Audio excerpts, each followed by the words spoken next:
at the end of time.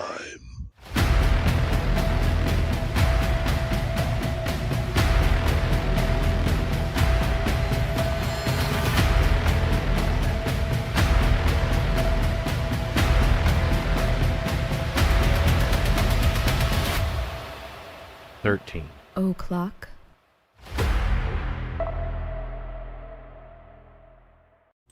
Hey everybody, what's going on? It's Wednesday once again. Yeah, we got a good show tonight.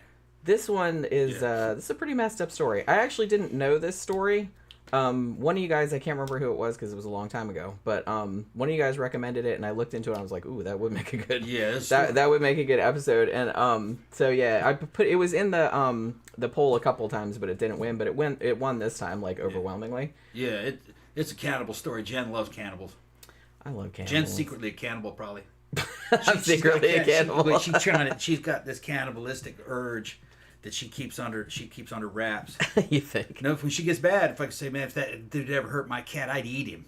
You know. Yeah, I do kind of like if I was really, really mad at you, because that would be like the final indignity. Yeah, is to eat you. I probably would. Because that ends with you crapping you out in the toilet afterwards. Yeah, see, that's kind of what I like about it, is that it's, like I said, it's like the final indignity. You and I would make sure that... down the toilet. Yeah, that would make sure you were still alive and, like, saw me do it. You know what I mean? So that's funny. So what's the name of this show again? The Nazino Island Cannibal Tragedy. Okay, yeah. On Wikipedia, it's just called the Nazino Tragedy, I think. But, you know, this is known by many names. Nazino Island, Cannibal Island, Death Island. I've also seen the island called Nazinski, but on a couple of videos, I think the Simon Whistler one that he did about it, he called it that, but I was just kind of like, dude, I think you're the only one that I've seen that's called it that. Most people call it Nazino. It's a 1930s Soviet story. Yeah. So I don't know anything about it. Jen just dug it up. We're going to do it, but fucking I know that era of fucking Russian history. And yeah, so there was you'll a be lot able of starvation and shit happening, and a lot of it was kind of like on purpose, starving out fucking ethnic groups they didn't like, or just kill, because, you know, reducing the population was fucking one of Stalin's fucking main goals. Because Russia had a hard time feeding itself, especially after they fucking went after the kulaks. Yeah, and that happened a little bit before this, slightly before this, and like the idea of them doing that was just kind of like, oh, let's do this other thing that went horribly, horribly wrong. Yeah, everything they did. And the thing about it, though, is that as horrifying as it is, as horrible as they were, like Stalin's regime and everything like that, they were at least cognizant enough when they heard about what happened with the shit show that went on at this island. They were cognizant enough to be like, yeah, let's not do that. Let's shut the experiment down and we're just going to bury it. Yeah. So actually the details about this episode of history did not come out until, I believe, the early 1990s. Yeah. After Glasnost. Yeah, right. They found out which was 88, I guess. This is going to kind of get me into a fucking subject here. Because if you were raised in the Anglo-sphere of Western civilization, to you, the main boogeyman, the biggest murderers and monsters of all are fucking the Nazis. They're almost like something out of science fiction. You know what I mean? They're a cartoonish bad guy. The fucking Soviets were much worse when it came to body count. And they killed more Jews than the Nazis did. I mean, they're just all terrible. They were fucking, and then the Chinese Communist Party, fucking Mao. They're all terrible. Even worse, probably. Even worse. Any kind of authoritarianism, especially when it's is bad. When it's communism too, and you could say that the Nazis were communists too. It was racial communism. The communists were worried about class. The Nazis were worried about race, which they thought that was the ultimate class. It was just a modification of fucking. Yeah, it's kind of the same thing. Honestly, it's just like sometimes. I feel like simplistically it's usually put on opposite ends of the political spectrum, but they're pretty much the same. They were on the same end of the spectrum. To be honest with you. The only thing is that the Mustache Man and the Germans of the Bent Cross wanted to be Marxists. But that was Russian, and those were communists, that was their enemies. So they didn't become the opposite of them. They just mirrored them. It was communism. And called it something else. Yeah, it was communism with German characteristics, that's what North Korea does. That's communism with North Korean characteristics. It was communism with German characteristics, and they did a couple modifications to make it better for German people. And what was better for German people is to be Western. And they already had the concept of wealth. So people could own wealth and property in the communist system. It's just that the people were all owned by the state. If you owned a business, they told you what to make. You made profit off of it, so you got incentive. That worked a lot better. The communists didn't do it that way. Nobody owned anything. So you're all just basically a prisoner in an open-air prison working for a fucking corporation that really doesn't want to pay you.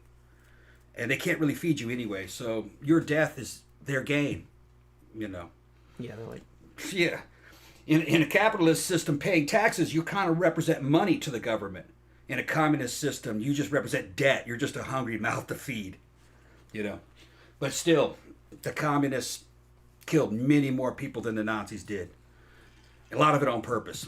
Some of it by accident. The Chinese, almost all of it by accident, I believe. They were just totally incompetent. I kind of feel like there is, in the Nazino Island story, it's kind of like I feel like it's a 50-50 mix of like evil and incompetence. Yeah. That Which goes caused together. the outcome. Which that usually goes together. Yeah. Ideology, evil, and fucking incompetence all just kind of ends up being... They didn't really think it through all the way. No, they believe in things, so they say things, and when they have power, things happen, but then there's repercussions to everything they say and do. So, and they don't know what they're talking about. They're not really experts in any of this shit. Marxism was not a science, it was a philosophy, and it failed. The Chinese realized when they saw the Soviet Union collapse, they said, fucking communism doesn't work. So they adopted a capitalist, state-run system. That's why China's really fucking beating the world right now. They're in fairly good shape compared to us. Got way behind on comments. I wanted to what are say the to comments everybody. saying? DVD Dragon says, welcome to the Jenny and Tom show. They give you great stories and encourage you to wash your junk on a regular basis. Wash your junk and shave on a regular basis. Seriously, if you want to get laid. I mean... Number one complaint from women is that you fucking stink. Okay. Number one complaint. Jen found that out. Your taint stinks. She was surprised because I don't stink, see. Yeah, I've never really... Like I said, I don't have a huge body count or anything. I never really encountered that in the wild, but apparently that's a pretty common thing. Yeah. That women are like, man, they don't wash their ass. I've heard that. I heard that even back in high school. Yeah, I'd heard that before. I just never personally encountered it, luckily. Yeah. But you know, but like I said, I have a lowish body count, so yeah, that's probably why. You know, I got the outliers, I guess. Yeah. Justin Smith, hi, new subscriber, tuning in at work. It's good to be here. I hope everyone is having a good day. Well, hi, welcome to the show. If you're new here.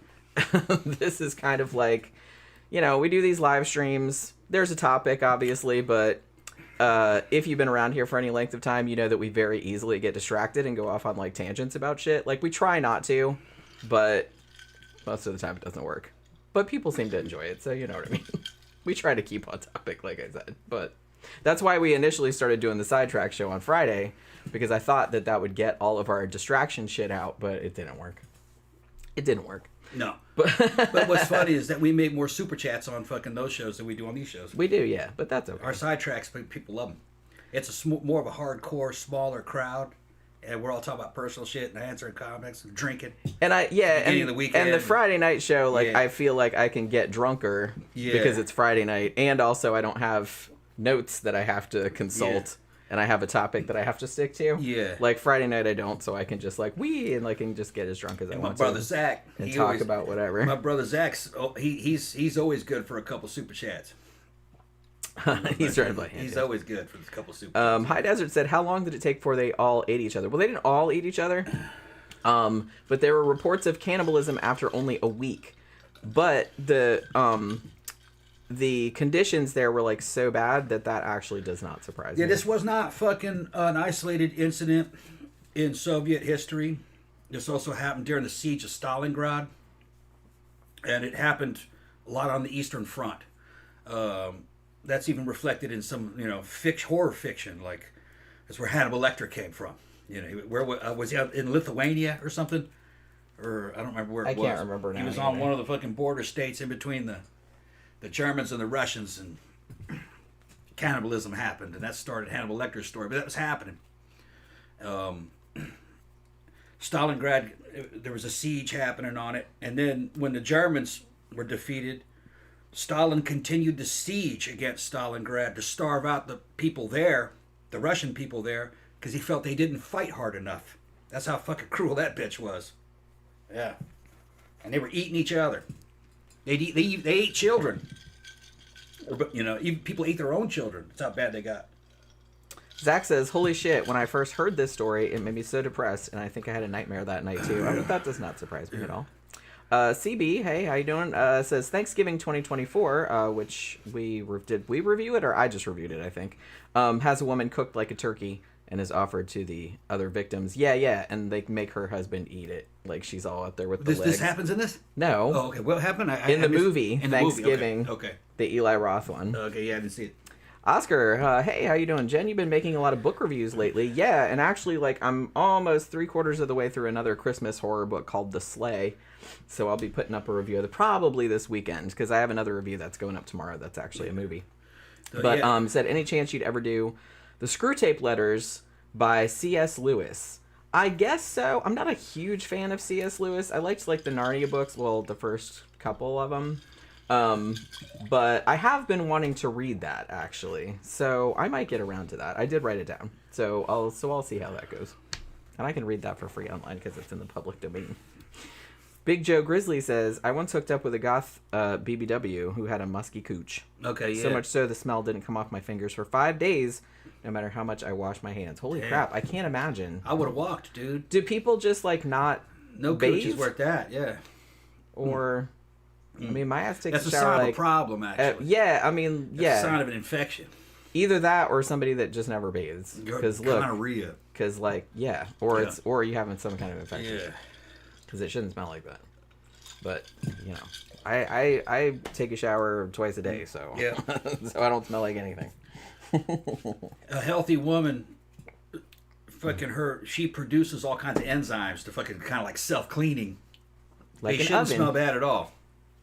Your Not to a vagina, man, at your least. vagina is like an oven. Yeah, not to a man at least. Shouldn't smell bad at all. Now, of course, she gets all fucking sweaty and shit, you know. Well, yeah, but I mean, you know, right? that's like dudes get sweaty crotches Yeah. too. I don't actually mind that if it's just kind of like sweaty.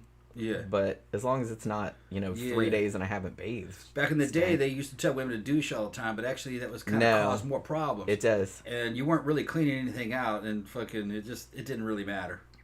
Yeah, I remember back in the 70s, that was like a big thing, like Massengill and all that. Yeah. And then like in the 80s, they were like, no, ladies, please don't do that. Like, that's very bad for you. Females of all species have fucking evolved to be basically self-sterilizing. Basically. Self-cleaning. Yeah. Like I said. Like there's enzymes in there like that an kill oven. everything. And, Yeah. Yeah.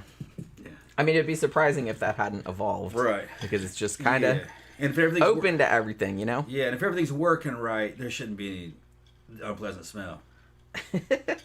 That's always a sign of something wrong. Yeah. Yeah, Camp Guy said you have to keep a balance of bacteria. Yeah, a lot of the bacteria in your body is good bacteria. Yeah. So sometimes if you kill the good bacteria, then that makes your shit even worse. Yeah, you know what I mean? It's called symbiota. They're called symbiota. And they've gone through the human body using electron microscopes and taking samples everywhere, Some of that shit's hard to tell what's you and what's a foreign creature. Yeah, we're just Because like there's a lot of colony foreign creatures in there. cooties. There's a lot of creatures that aren't you, but they're doing fucking in there, but they're doing valuable work. And without them, you die eventually, which is... It's kind of cool. That's one of the things they talk about when space travel. Space travel, astronauts can't have total... they can't be totally removed from the biosphere. They'll die long term.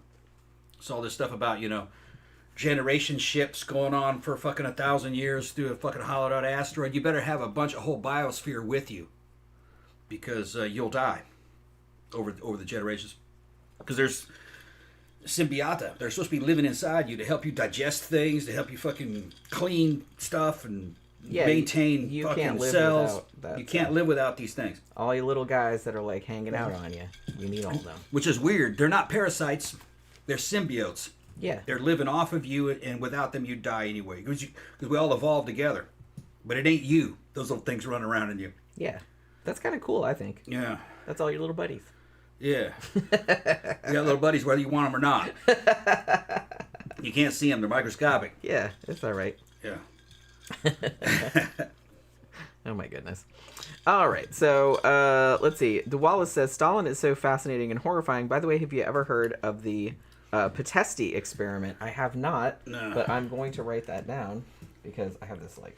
This is. Yeah, what's that experiment about? Yeah, tease it for us. Okay, I'm gonna write that down over there. Let me see. Yeah, Heidegger said I don't think we can ever do long-term space travel unless we can get cyborg bodies. Yeah. I mean, that probably would be the way to go. Biology is not really built for space travel. Yeah. We're just kind of sacks of... It'd be better to reduce you to data. And you're in a fucking... They'll just plug you into something. You're in a virtual reality inside of a fucking database. And the ship, it travels. But it doesn't even have to go fast because you don't carry your immortal. You don't have to carry a biosphere or food or anything, you know. It's all just... You're just electronic data. Your soul has been downloaded into a virtual reality, like a heaven. I'd be one of the first in line to do that. I'm like not even lying. Yeah, you could do anything you wanted in there. You could be anything you wanted in there. That would be super fun. Yeah, I think. You know, I don't know. It might be horrible. It might be a horror show. I don't really know, but it sounds cool anyway. You'd be immortal unless you chose to. You could probably chose to delete yourself. Eventually, the ship that you're in, the database, could be destroyed. You know. So I guess it wouldn't last forever. And the universe probably will not last forever. Because it's expanding. It'll cool. And it'll fall apart eventually. All right. So, yeah. You want to get back on? Go ahead. Get back on. Because remember how I said earlier to the new people, it's like, see, that's what happens. We get to vaginas, and then we're talking about, you know, symbiotes on your body and all this other kind of stuff. I don't know how it happens, but it happens every single time. And then we're just kind of like, all right, let's get back to what we were talking about. Okay. So this horrifying episode, which, like I said, you know, like Tom said, was not an isolated incident, but it was just kind of the most notorious one. And like I said, even though it happened in 1933, nobody really knew about it until 1994, I think it came out. Maybe 1992. I'm not like really... It was because they did the whole Glasnost thing, you know, in 88. I remember that happening when they were like opening up all the records from the Soviet Union, and then people were like, holy shit, look at this shit that happened. So yeah, just for a brief summary, it was 6,700 about prisoners, we'll call them that, even though most of them are just random ass people. They get sent to this gulag on this itty-bitty island in western Siberia. They were there for 13 weeks. In that 13 weeks, about 4,000 of them died of various causes. Some of them were eaten, some of them died of exposure, some of them were murdered, some of them were killed by the guards, you know, lots and lots of other reasons. It was just a terrible, terrible thing. So, yeah. So, as we said earlier, the whole thing that started this started with Joseph Stalin. Now, after he took over, after Lenin died, he decided that he was going to expand the gulag system. Yeah. The ultimate form of the welfare system. Which are, you know, labor camps. They could send anybody there. If they didn't like you, if you were a criminal or an enemy of the state, or they just thought you were sketchy in some way. They just sent you there like for free labor, essentially. Yeah, and here's another thing that they did. If you were a talented, say, weapons designer or aircraft designer, they'd throw you in there just to make sure that you weren't selling your fucking plans and your information to the enemy. That's how fucking brutal they were. Yeah, I mean, pretty much anything that they didn't like, if you were doing anything they didn't like or they thought any kind of risk or they was a threat to them, they were like, then they would throw you in. Yeah, like anybody who was involved in jet technology, they were all in gulags. And they were working in gulags on jets. Yeah. And Stalin would always his regime would cook up charges. We believe that you sold the prior designs that you were working on because the Germans have something that kind of looks like that. Man, the aviation scene, they were all thinking the same thing across the whole world. They knew how to make airplanes. Yeah, I mean, there's really only a limited number of ways to do shit. Yeah, right. I mean, there's going to be convergent evolution at some point. They knew that it was bullshit. They just wanted to keep them in a high security zone where they could work them to death. That's what they wanted. They didn't want them going anywhere. Well, yeah, like I said, pretty much any reason that they didn't like you or they thought you were a risk or a threat or thought you'd anything run. like that, Yeah. they're gonna like just like snatch you off the street. Yeah, and for the World War II dudes, they were talking about the fucking German jets, and the rocket planes and shit. That really wasn't shit compared to what the Russians had. They just never brought it to the battlefield. The Russians were, you can go through history and see, they were working on some shit that was even better. So were the Japanese. Yeah. Okay, that's all I'm saying. All right. Yeah, you know what I'm saying? The Germans always get all this credit for this fucking... They were the first ones to bring it into the operational theater, with like the ME-262 Swallow, 163 Comet, rocket plane. Yeah. But the Russians were working on that too. And they were ahead, just that not in mass production. And that first MiG, was it MiG-16, I think, MiG-17? I remember which the first, MiG-15, I forgot which one it was, the very first one. If you look at it, it looks like a Focke-Wulf fucking jet. But it was their own design.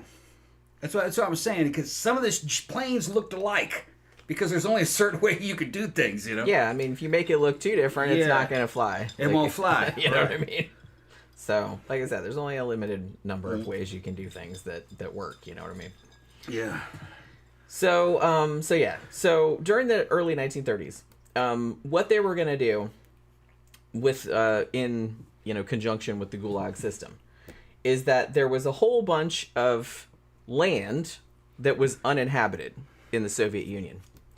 And so they thought to themselves, why don't we take all of these prisoners and put them out on these gulags and make them develop the land, so they can grow shit or whatever, you know what I mean? And that will be good for everybody. Or so they said. So they started doing this.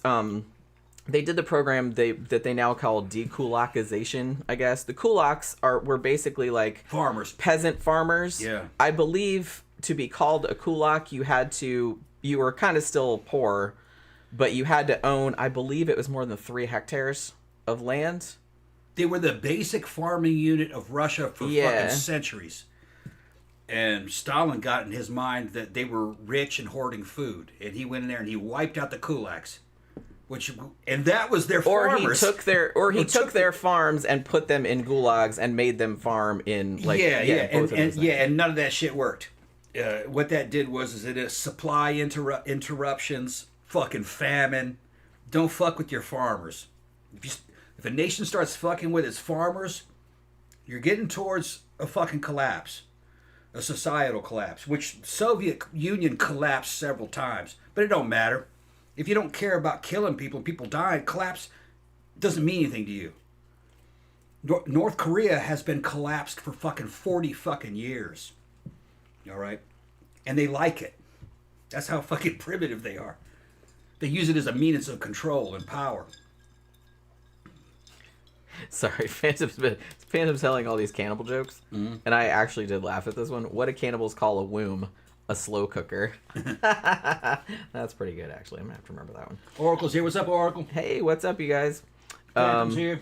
Yeah, he's been here a while. Like I said, he's telling jokes. Styx is back. SideQuest here is here. Yes. Oh, SideQuest is here. What's up, SideQuest? Yeah. That's my army buddy. Says, to be fair, some were because it was better for them to make beer or vodka with grain than to sell the grain as food because the Soviet government was barely paying for it during the 1920s. Yeah, SideQuest, she's an ex-army girl. And she's a Russian specialist. I believe she actually speaks Russian. And she's going through this conversion process coming out of lesbianism to try to get her hands on a Russian man. Which I don't know how that's going to work out. I just don't know how that's going to work out. Fucking SideQuest. So if I say anything fucked up about it, because I do not know that much about Russian history, this is just like what I researched. So if I say something stupid that's wrong, please tell me. Because like I said, this is I've been researching this for a couple of days, but I'm sure I'm gonna say something wrong. You know what I mean? I try. But yeah, so that's what they were gonna do. They said, we're gonna take these people who are quote unquote undesirables and we'll put them out on these farms, and it'll be win-win. We'll be getting rid of them out of the cities, so we don't have to look at their stupid faces, and they'll also be growing food ostensibly out in these previously undeveloped pieces of land. Like I said, it's a win-win. That was the idea anyway. I don't think that was really the idea, but that's what they were trying to tell everybody. You know what I mean? So, in early 1933, the head of the secret police and the head of the gulag system, they said, okay, we got an idea. Like, just along the same lines. They had already done the thing with the kulaks and everything, and that had been, it worked for them. So they were just kind of like, okay, well, let's do more of that. So they decided they were going to deport. Their goal was 2 million people. They were going to deport them to Siberia and various other regions to work on these farms to develop this, undeveloped land, right? Now, when they were proposing this, they were like, the kulak thing had worked a little bit better, I guess. But this time, it seemed like it was a huge clusterfuck. And to be honest, like, I was reading different sources and stuff, and I'm not entirely sure, because halfway through this experiment, maybe not even halfway through, like, Stalin was like, didn't even approve it. I think these two dudes were just kind of like, this was their idea and they just went ahead and did it. I'm not really sure. So, just suffice it to say that they didn't really plan it all that good. Okay? So that's what they're going to do. So what ends up happening, okay, so in the big cities, Leningrad, Moscow, you know what I mean? Anybody that was a worker or, otherwise provided services or whatever, they had an internal passport. Now, they had these previously, like under the Tsar, and people hated them. The Bolsheviks had come in and actually gotten rid of them, but then Stalin came in and brought them back again. And, people were not happy about it, but what the fuck are you going to do? You know what I mean? And in theory, this was supposed to identify people who were productive members of society, not criminals, not, drifters, whatever the fuck. You know what I mean? If you had your papers, then everything was supposed to be okay, right? So yeah. Now, there was also a thing, and I don't know if this was a thing previously or if Stalin brought this in too. There was a police quota, like you had an arrest quota, right? So obviously it behooved them to arrest as many people as possible for whatever bullshit. Yeah, and they would execute them for just whatever bullshit. Right. Every day he'd go like, well, every month, I need another 6,000 traitors from this area. We'll hang them. Right. So and it's he's like depopulating the area on purpose. Yeah, and then they're just kind of saying, oh, well, they were this, that, and the other thing. They'll make up anything. They'll just make up anything to kind of justify it. Yeah. Before we go any further, I was talking shit about the fucking Soviets and the Chinese communists and putting them on par with the Nazis, or worse. They were worse than the Nazis. But that is not my opinion of the Russian people. The Russian people were a great people that were abused by a fucking weird fucking cult. All right? And it was really bad during the time of Stalin and a little bit after. I'm ex-military, and fucking when I was in the army, it was the Cold War was still going on. The fucking Russian army was fucking very good. By the time the 1980s had rolled around, the Soviet Empire had become a pretty good place.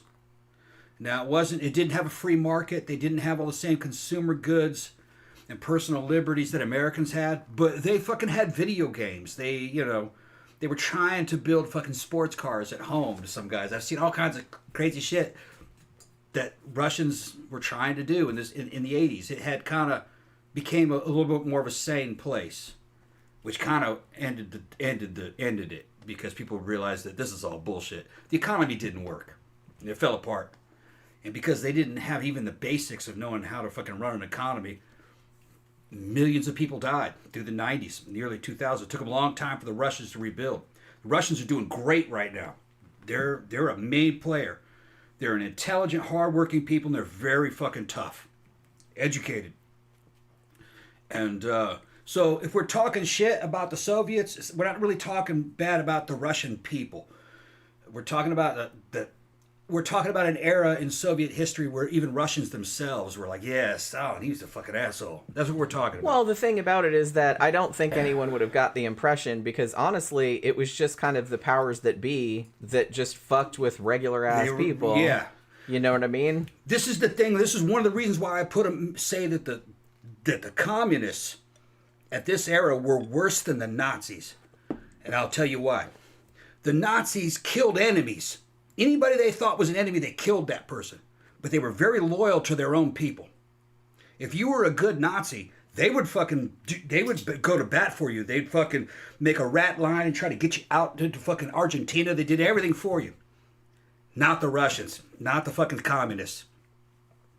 The Soviets fucking... If you were a good, loyal Soviet citizen, they'd kill you for that. Because they couldn't trust you. Because you would become a threat to the system. Like, oh, his popularity might be greater than my popularity, so we're going to get rid of him. And what that did was it made the Russian people just become inactive. Because if you popped your head up, they'd fucking cut it off. You had to remain faceless robot, basically. That's what they tried to make you. If you were outstanding, especially during this period, they killed you. Very shame. So what I was saying is that the Germans killed enemies. The Russians killed their friends.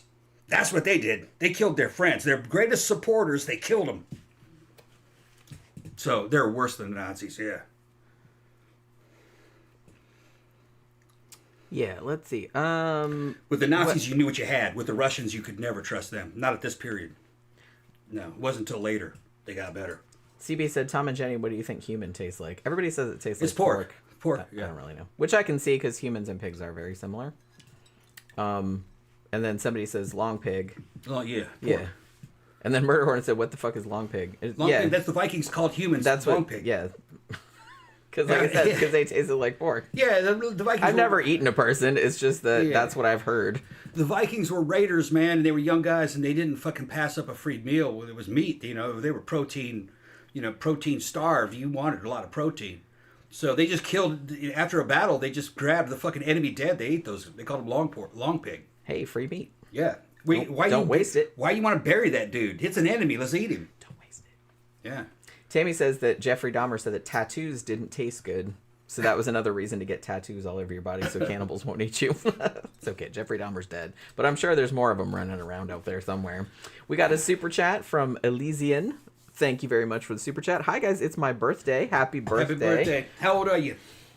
Well, that's kind of a rude question. What did y'all do today?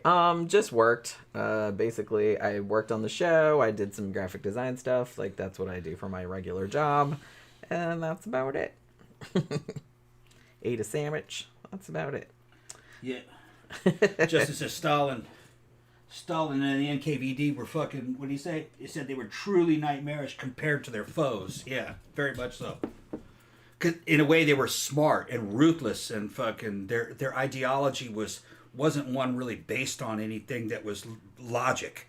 It was just based on submission, you know. Like, how many lights do you see? How many fingers do you see? They show you 3, and you better say 4. It's whatever they say it is. They just wanted you to mentally fucking submit to them, you know. So it kind of turned the Russians for a while, and it's still kind of in them a little bit, to just be reserved and not say anything. They're quiet, a lot of them. Elysian says 28 years old. Okay, 20. Yeah, young man. And cool and same. Mm-hmm. And Justice for Me says, aren't there serious diseases that come from consuming human flesh? Yes, you can get like prion diseases like Kuru or like mad cow disease, but with humans. Yeah. It that's causes... from eating brains mostly. Yeah. Yeah. So, hey, if it's something not a brain, have at it. No, I'm just kidding. No, your body's not going to really know the difference between just musculature, just muscle meat. Yeah, meat's meat. Like, it's all of that the same. Most of the prion diseases come from eating brains. Yeah, that's why, you know, in the United States, we're averse to eating internal organs. It's risky to eat internal organs. Brains, fucking livers and shit. Even though I've eaten it. My grandma ate cow brains. Something could go wrong. Come in a can, and I was just kind of like, why? A liver is a blood strainer that makes piss. You know what I mean? Yeah, I'm not a fan. You're really not supposed to be eating that, but I've eaten it. Yeah, but if it's done right, man, it's not bad. Pretty good. It's not bad. I didn't, because you make a gravy like a Thanksgiving with a little bit of liver, a little bit of turkey liver in it. But but I don't think I would eat. I've eaten pieces of it like just fried or whatever, and I'm like, it's not really my thing. You know what I mean? Clyde says, I love liver. I don't care. Yeah. When it's done right, it has a good flavor. It does. Like, it can be done right. Yeah. But it's just kind of like... Cooking it stinks the place up, though. It does, yeah. It is like fucking kind of stinky. But yeah, and Oracle says, oh, and sweetbreads. Yeah. Yeah. I'm just not, and I'll eat most things, to be honest with you, but that's kind of where I draw the line. Safest internal organ to eat, just in general, is the heart, because it's just another muscle. I love chicken hearts. I'll eat them all day long. Yeah, he loves chicken. Oh, I picked up that habit when I was living in Brazil. Yeah, having churrascaria. Because that's a big thing. Churrasco, yeah. Brazilian chicken hearts. Yeah, barbecued chicken hearts on a saber, on a sword. They barbecue them on that. I didn't take you to fucking Texas to Brazil. No, yet. we never went. Okay, it's like $120 Oh shit. per person. Maybe we should wait until. It's all you can eat. I win the lottery. You would fucking love it. I know. I'm sure. We'll go. Unfortunately, I can't eat that. It's about much, an hour but- away from here. Yeah, I Maybe remember. hour. I remember seeing it, like passing it. Yeah. Well, I don't know the one you're thinking of. I know there's one like kind of. It's not on International Drive, but it's like around that area. Texas to Brazil is the best one, and it's up north. It's what's the place? Ocala. Oh, there's one in Ocala. Okay. Ocala, yeah. The one that I saw was in Orlando. Like I said, it was either on an International Drive or like right off of International. Well, we can Drive. see how much it costs. Yeah, we should because I'm curious. You know. Yeah, we'll get some churrasco. Yeah, Churrasco, that'd be good. Brazilian barbecue, fucking great, man. Make you another drink. Okay. Senor Stick says, Tom and Jenny, have you ever heard of haggis? Of course. Yeah, I would eat that. Yeah, that's like sheep stomach, right? Yeah, With like we- stuff inside it. Yeah, I'm not like I said, I'm not a big fan of eating. Like I'll eat meat all day long, but it's like I'm not into eating like internal organs so much, you know. Like I said, Tom will eat chicken hearts. Even me, he's like he got some one time, and I was just kind of like, yeah, no thanks. No thanks.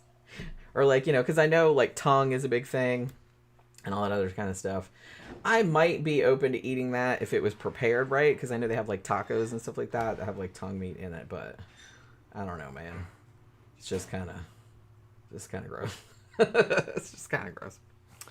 But yeah, all right. So let's see, where was I? Okay, so yeah, so all these people are getting deported. Like I said, on paper, it seemed like they were just kind of like, oh, undesirables, criminals, stuff like that. Everybody hates those people, right? Everything like that. But a lot of the people were just regular ass people, you know what I mean? That did something they didn't like or, said something wrong or whatever. And honestly, like in like spring and summer of 1933, like more than 85,000 people were deported just from Moscow. So they were not fucking around. That's a lot of people, like for various reasons. And as you said, even if you were a party member and you worked and all this other kind of stuff, that didn't matter. Like they would just, if you did something that like made them mad, or even if you were just in a random fucking spot, if you were in the wrong place at the wrong time, then they would still like snatch you up. This is what happens with collectivism. They believe they own you. They can tell you where you can live and what you're going to do. You get no freedom. No freedom. That's a very anti-Western. You couldn't do that in the United States. You'd have to kill most of the people to get it done. But this was happening in Russia at a different time. They were poor back then. A lot of people were just this poor is the subsistence 1930s, early Right. 1930s. Low information. They didn't really have a road system as good as ours. The train system was the main thing that they used. No telephones. It was hard to fight the communists the way they were fighting back in those days. Like you said, a lot of these people were just, Yeah. some of them are just, just regular working class people, you know what I mean? Farming people. Yeah, farmers, shit Village like people. that. Yeah. Well, I Village mean, they people. snatched a lot of people from like cities too, so Yeah. there was also that. But like, they just worked in offices and shit. Like Yeah. they just, they were just regular people. So I have some examples of like some people when the records came out, like many years later, of all of these, because they did have records of everybody that they arrested, and like some of the people, like there was 100-year-old man who they stopped in the street and he didn't have his internal passport on him, so they arrested him. Yeah. This kid that was like a student and he went to his aunt's house and he's just standing on her door again, hey, I'm gonna visit my aunt, and he didn't have his shit either, so they arrested him also. There was one guy who actually he lived in Moscow and he worked, he was a driver, and he'd had all kind of bonuses and shit like that. He had a wife and a kid, and he came home from work and he was going to go to the movies with his wife. She went in to get ready to go to the movies. He went outside to smoke a cigarette and they snatched him. So there was that. There was like this old woman whose husband had actually worked on the railway for like 23 years, and their son worked there also. And she went into the city, into Moscow, to buy some bread and, like, get a suit for her husband or whatever, and they snatched her off the fucking street either. Now, she had her documents with her, but that didn't seem to matter. They just didn't like the look of her, I guess. But so that just goes to show some people did have their papers, and they were just kind of like, fuck it. You know. So you had people that, like another guy that was going to, like, a soccer game, and they picked him up. He left his passport at home. There was a guy that worked at a bakery. He had a seasonal passport and he had it with him, but they didn't even ask him to look at it. They just fucking snatched him. So it was just, like I said, regular ass people. Some of the people they picked up were criminals, but they were usually like petty criminals. You know what I mean? Just like petty theft, like shit like that. It wasn't like hardened murderers or anything like that, as far as I'm aware. Like maybe a couple of them were, but I don't think so. It was mostly just like petty criminals or just like regular ass people that they snatched off the street. So all of these people that they got together, as I mentioned earlier, it ended up being, thank you very much, Zach, gave us a super chat. It's probably be hideously depressing and gross, but I always thought this story would make one hell of a movie too. It probably would. This would be a very depressing movie. It would be like Come and See, you know what I mean? It would be like, remember when we fucking reviewed that movie? Yeah. That was one of the most fucking soul-crushing things I ever saw. But yeah. What's up, Juan? Juan Velasquez. What's his name? Juan Ortiz Velasquez. Yeah, Velasquez, yeah. Velasquez, like that very famous Spanish painter. Yeah. Who I'm a big fan of. What's up, bro? And Jen Allen is here, too, said I love a Brazilian steakhouse.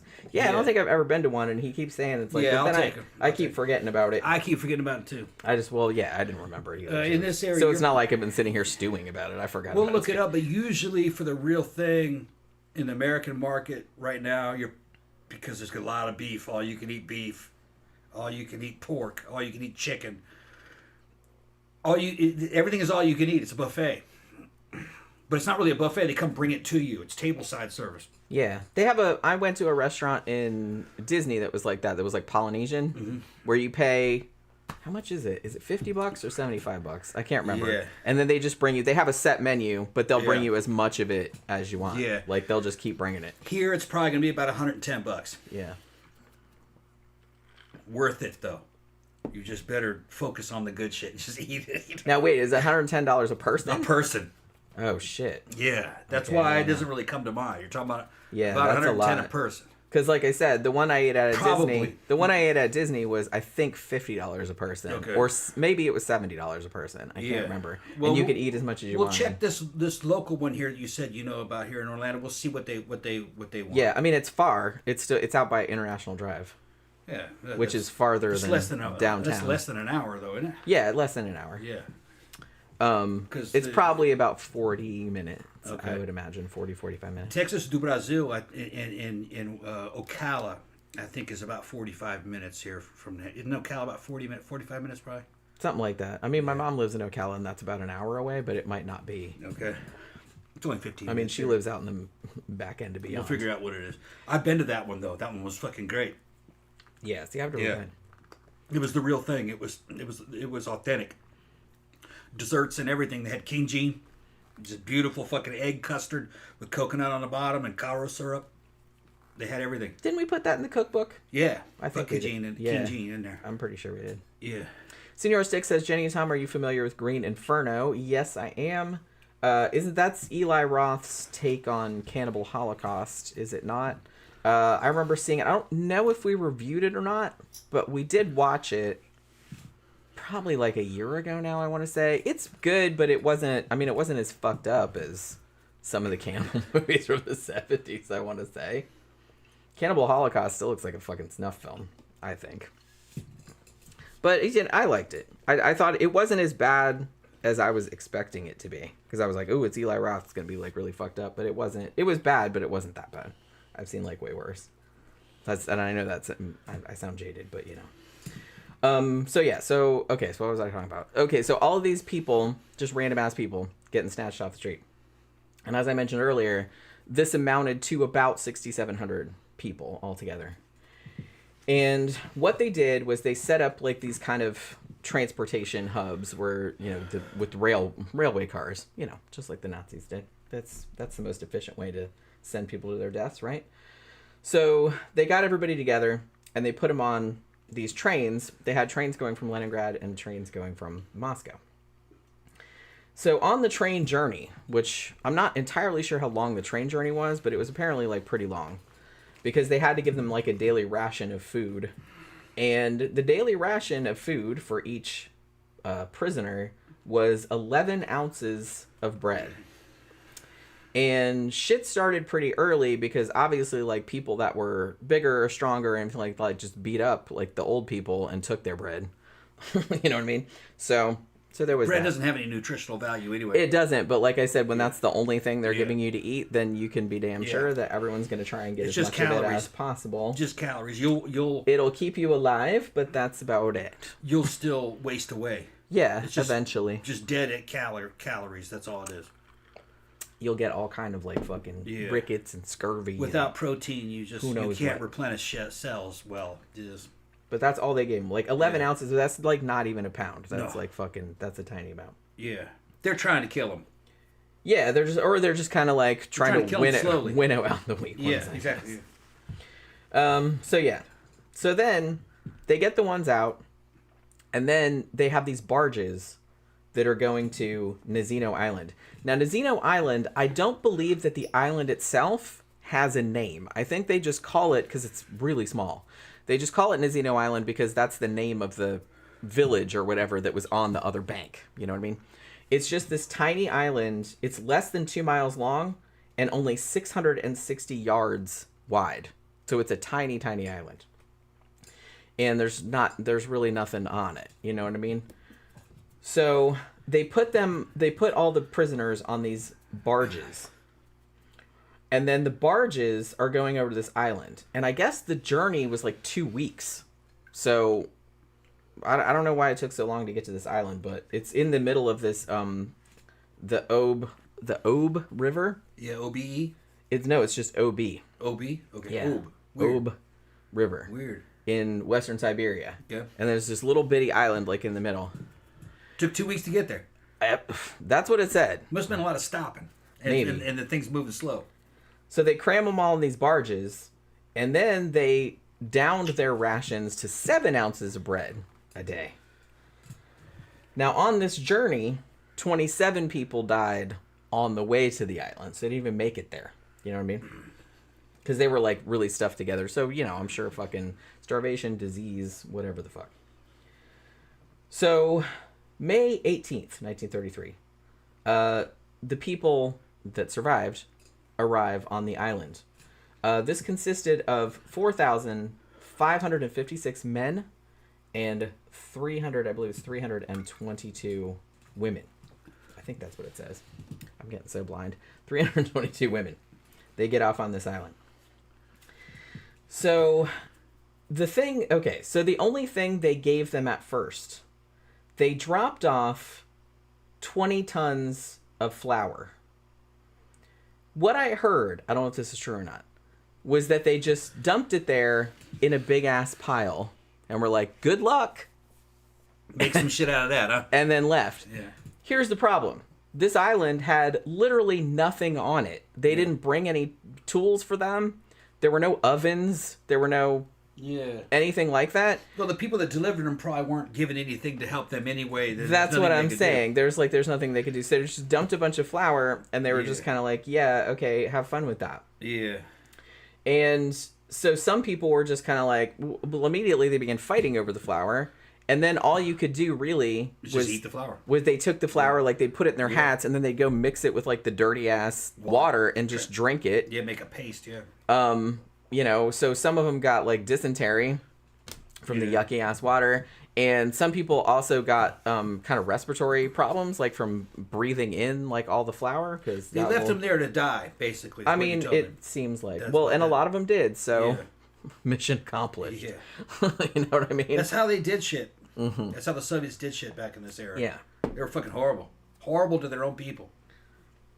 So like I said, these people had been, at this point, they get to the island, it's already been several weeks where they were traveling, and they're all already starving because all they gave them was like tiny bits of bread every day, and some of them had bread taken from them, you know what I mean, if by other people that were fighting them and taking their shit away. So they get there, so they're all like fighting over the flour, and then like the guards are kind of shooting at them and all this other kind of shit. So they came back the next day and tried to distribute it, but you know, it still wasn't really working out, obviously. And a lot of the people, a lot of the guards, I don't know what if they had anything, but they would take some of the flour for themselves and be like, hey, you know, sorry, you guys. You know what I mean? So yeah, so they just got a few grams each, and then, like I said, they're just mixing it with the water and shit like that. So, about this time, like after they got there, because remember I said that it was like the head of the gulag situation and the head of the secret police, this was their idea, the Nazino Island project.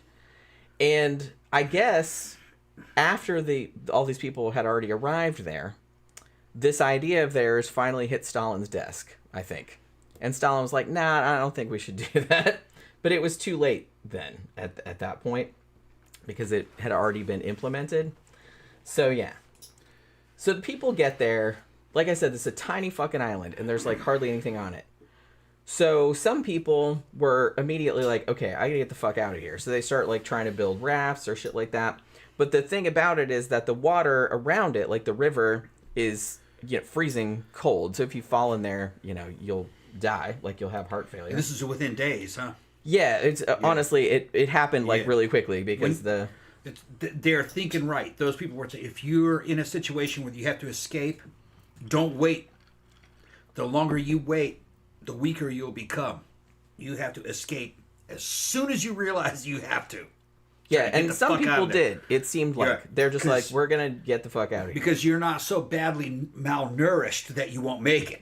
You know what I'm talking about? You might have a good chance of making it. But if you wait 2 or 3 weeks and then you run, you'll be too weak and you'll die. Yeah. I mean, always, if you're in a bad situation, I always kind of feel like whatever it is. Right away. Yeah, right away. Right away, try to get out of that situation. I mean, that's what happened to the Donner Party.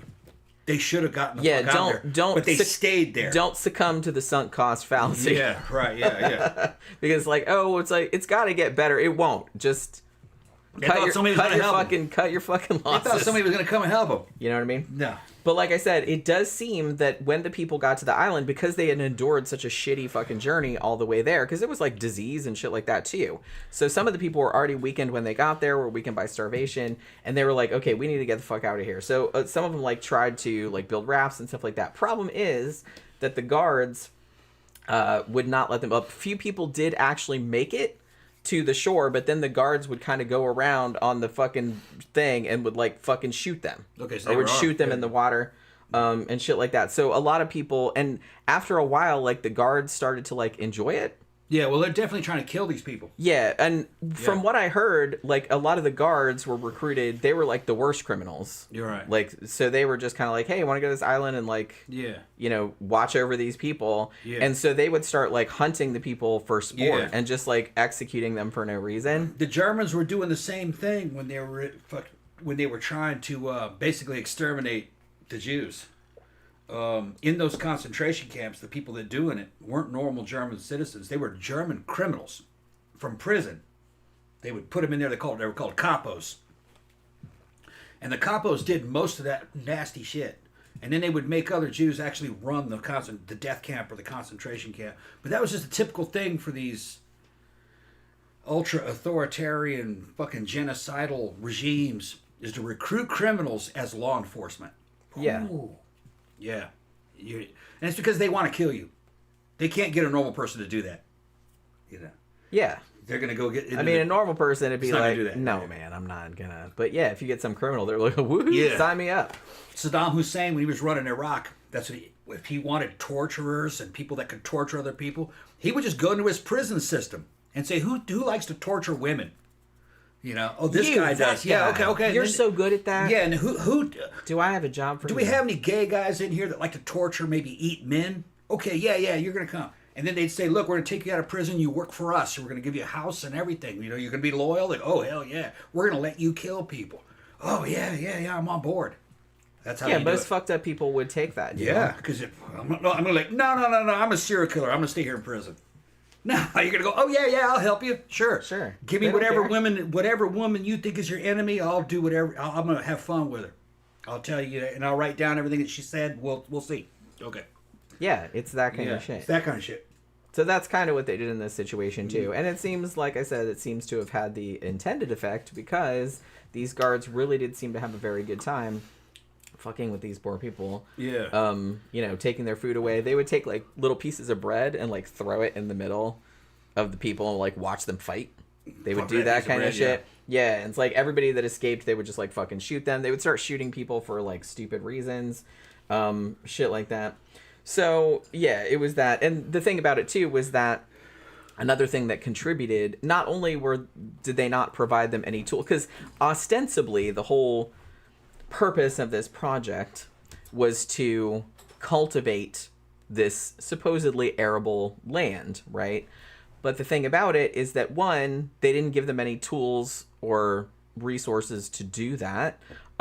Two, pretty much all of the people that they sent there were city dwellers. They didn't know fucking shit about farming. So it's like they got there like, what the fuck are we supposed to do? You know what I mean? We don't know how to farm. You know what I mean? So it was that too. So I kind of feel like that was just the cover story that they gave. It's like, yeah, we're going to send them out here and like let them farm and do this. But they didn't really have any intention, I don't think, of them developing that land, because if you really wanted to do that, you would not do it the way they did it. You know what I mean? They just wanted to like kill a bunch of people, and they did.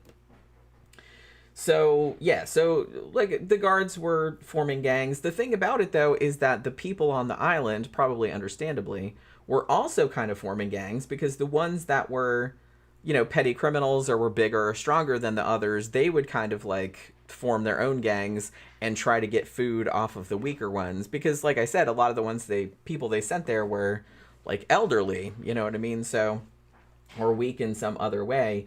So obviously if you were a prisoner there, but you were like stronger, you were going to use that to your advantage. And a lot of people did. So it really went Lord of the Flies, like in a very, very, a very, very quick fashion. So yeah, like I said, they didn't have anything to work with, and they really didn't know what to do.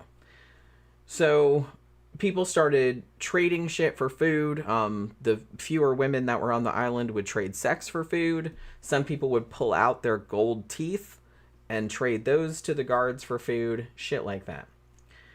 So, as should not surprise anyone, and as I mentioned earlier, it pretty much only took about a week of this shit show before the first reports of cannibalism started filtering their way back to the larger cities. Now, what ended up happening there, the first reports that did that, they kind of come back to Tomsk, which is one of the hubs where they had sent people from. And what ended up happening there, for whatever reason, even though they're like, hey, we're pretty sure that people are starting to eat each other out there, they sent 1,000 more prisoners, again with no tools or no extra food or anything like that. No one is entirely sure if this was just on purpose, because it was 1,000 more people they wanted to get rid of, or if it was just some kind of paperwork error. But that's why. So they sent 1,000 more people out there with no means for them to do anything. That's somebody out there just doing paperwork, like you said. Well, we got 1,000. Put them over there. They'll be all right. Yeah, whatever. They don't give a shit. What, are they eating each other? It's okay. Yeah. Yeah. They're being told to do all this under the guise that they're fucking rebuilding Russia and helping people. But the guys at the top know this is happening. And that's the purpose. Yeah. And it's like, even if they didn't intend it, it really doesn't seem like they gave a shit. You know what I mean?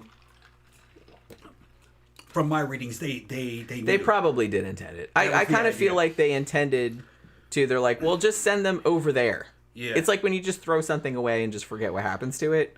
I kind of feel like that's what they were. They were trying to depopulate their own country because they couldn't feed them. Yeah. I saw a thing with Putin, Vladimir Putin. He was talking to a bunch of students, high school students. This a couple years ago. And to paraphrase what he said, he's warning all these students about dangers in the future, one of them being AI. He said, you have to get AI, whatever country has AI first, would probably become the fucking dominant country pretty quickly. But that AI itself might start doing things like making human beings obsolete. It could be, so you have to learn how to control it. But one of the things he said is he's telling these students is don't fucking get caught up in this Soviet thinking of the past. Said, had the Soviet revolution, or excuse me, had the communist revolution not happened, and there were no Bolsheviks, and had they stayed with the Tsar, they said and communism never happened. They said by now, and he was talking about like 2022, he says, by this time our population would be 10 times greater than it is now. We'd be one of the most populous and one of the richest countries in the world. He said it was communism that fucking made us such a small race of people, because they kind of are their own race. So it was communism that had depleted them and made them poor. And so he was saying, don't idealize the Soviet Union. And he's an old KGB guy, said this. So that's saying something. The fucking, and I said this earlier. The early days of the Soviet Empire was fucking horrendous. It was like this, worse. And it was widespread. By the time the 80s had come around, it was actually pretty good. It wasn't good compared to the United States, but it was better than in most countries. They were pretty good. They had video games. They were trying to do cool shit. And they were starting to make pop music. It's just that was about the time they realized that they were being lied to, that their institutions were full of shit. You know, and that's really what it was. There was no reason for it to actually collapse. Their economy, of the time that it collapsed, their economy really hadn't changed much from like the 7 years prior to that. Probably the main thing that happened to destroy the economy was a bunch of fucking solidarity strikes, perestroika. Yeah. And that fucked up the economy. But they were just sick of it, man. The fucking Russians were sick of that. Tom and Jenny, do you think the rumors that Putin is gay are true? No, he's not gay. I have no idea. I haven't heard those rumors. If he's gay, he'd be calling me. Bitch is handsome, man. Especially fucking back fucking 10 years ago. I got a picture of him swimming with the dolphins. Him, David Bowie, and fucking Iggy Pop swimming with the dolphins. It's wonderful. No, Putin's not gay. I could have said something then, but I'm not going to say it. But I should have been in there with him, taking a picture. Well, that too, but I was just like, why Dolphins gay too. Why do you have that picture? I don't know. Oh, we saw this whole, speaking of dolphins, here we go on another one of our tangents. Yeah. But this was actually kind of interesting. If you've seen the Wang video about dolphin sex. Yeah, dolphins, yeah. Like, what was it, dolphinsex.org? Or, yeah. I don't remember what it was. But it was like this Wang's dude. fucking hilarious. This dude, yeah, I've been watching a lot of his stuff. But, I want to hang out with him. I do too, actually. Yeah. Like, he seems like he'd be a hoot. Yeah. But, because he's just like a font of weird ass knowledge. Yeah. And he's funny. Like, I like his sense of humor. Yeah, he's a little Chinese guy. He looks like he's in a black metal band. Long hair and shit. What's his his band's name is Jinx, right? Jinx, yeah, he's in a metal band. J-Y-N. Yeah, his name's Justin Wang. He's got a great program called Wang. Yeah. WHANG with an apostrophe. It's on YouTube. Yeah, he does cool shit. Great show. And he talks about like cool, like, because he's really into like Italian horror movies, like I am. So he's done like stuff about Dario Argento and Lucio Fulci and stuff. But I think like Tales from the Internet is probably my favorite like series of his. So this was one of those, and it was dolphin sex. I think it was dolphinsex.org. I don't know if it's still there, but he was talking about this dude that had written this very thorough website about having consensual sex with dolphins and how you do it. That he's saying that dolphins Wang didn't say this. He's saying that the people he's talking about the website, the dude that wrote the website. Yeah, but what that website is implying is that dolphins are intelligent enough to give consent. So it's all. And he says how you know. Yeah, if the dolphin wants to have sexual relations with you. Yeah, and he goes in like a really detailed, and I was just like, wow, this is fascinating information. I don't know if any of it's real. One of our regular listeners, like with that DJ from New York, DJ Maniac, yeah. DJ Maniac. He knows fucking Wang. He ran into him, sent me a picture. He Yeah, that's right. Club, sent me a picture of him and Wang. That's right. I was like, man, I'm gonna go down there and meet that dude. Have him on the show. Yeah, he's like fucking. He's cool. Yeah. I can't, like I said, I can't watch the gross shit, but I'll watch some of the gross shit. Like I watched the one about like the coral that was in everybody's fish tanks that melted people's eyeballs and shit like that. Like I can watch melted eyeballs, but like I said, anything to do with like poop or cum jars or anything like that, I'm like, yeah, no, I'm out. You know what I mean? Like I said, Blowfly Girl didn't even bother me that much.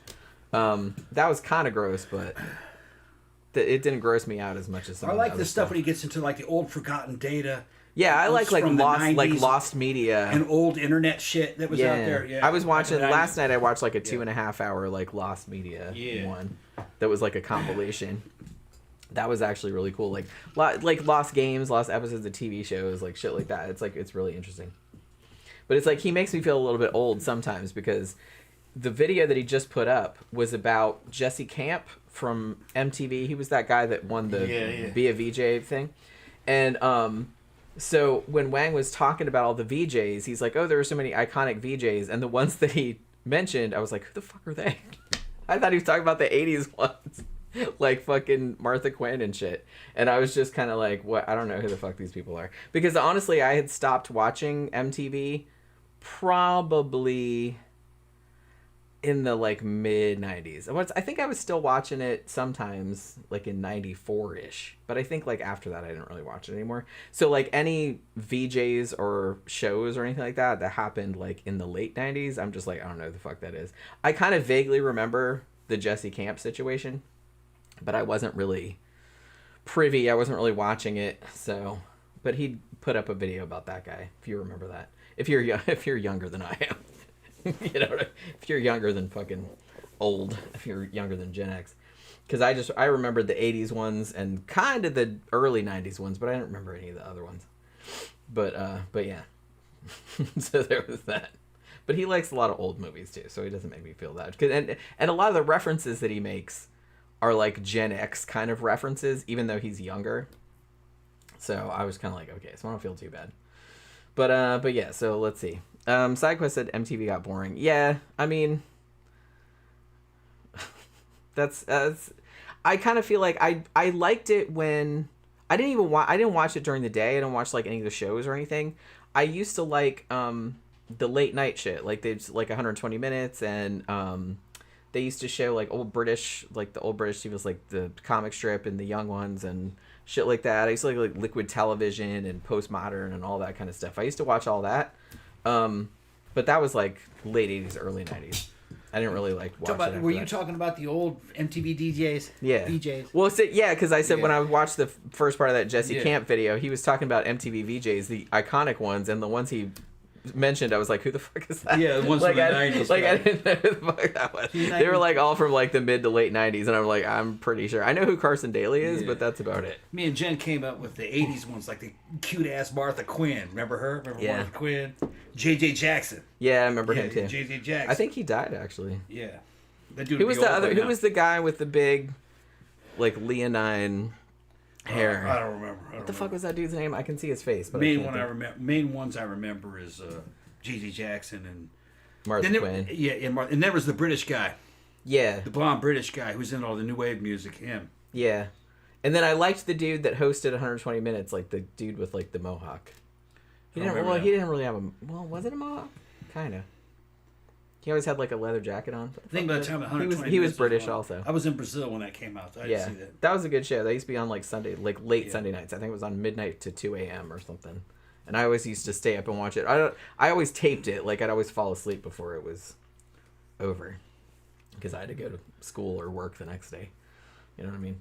So, but yeah, they always did. They did the young ones and then the comic strip, and then 120 Minutes. And then sometimes Liquid Television was in there too. Maybe that came on at 10. I can't remember.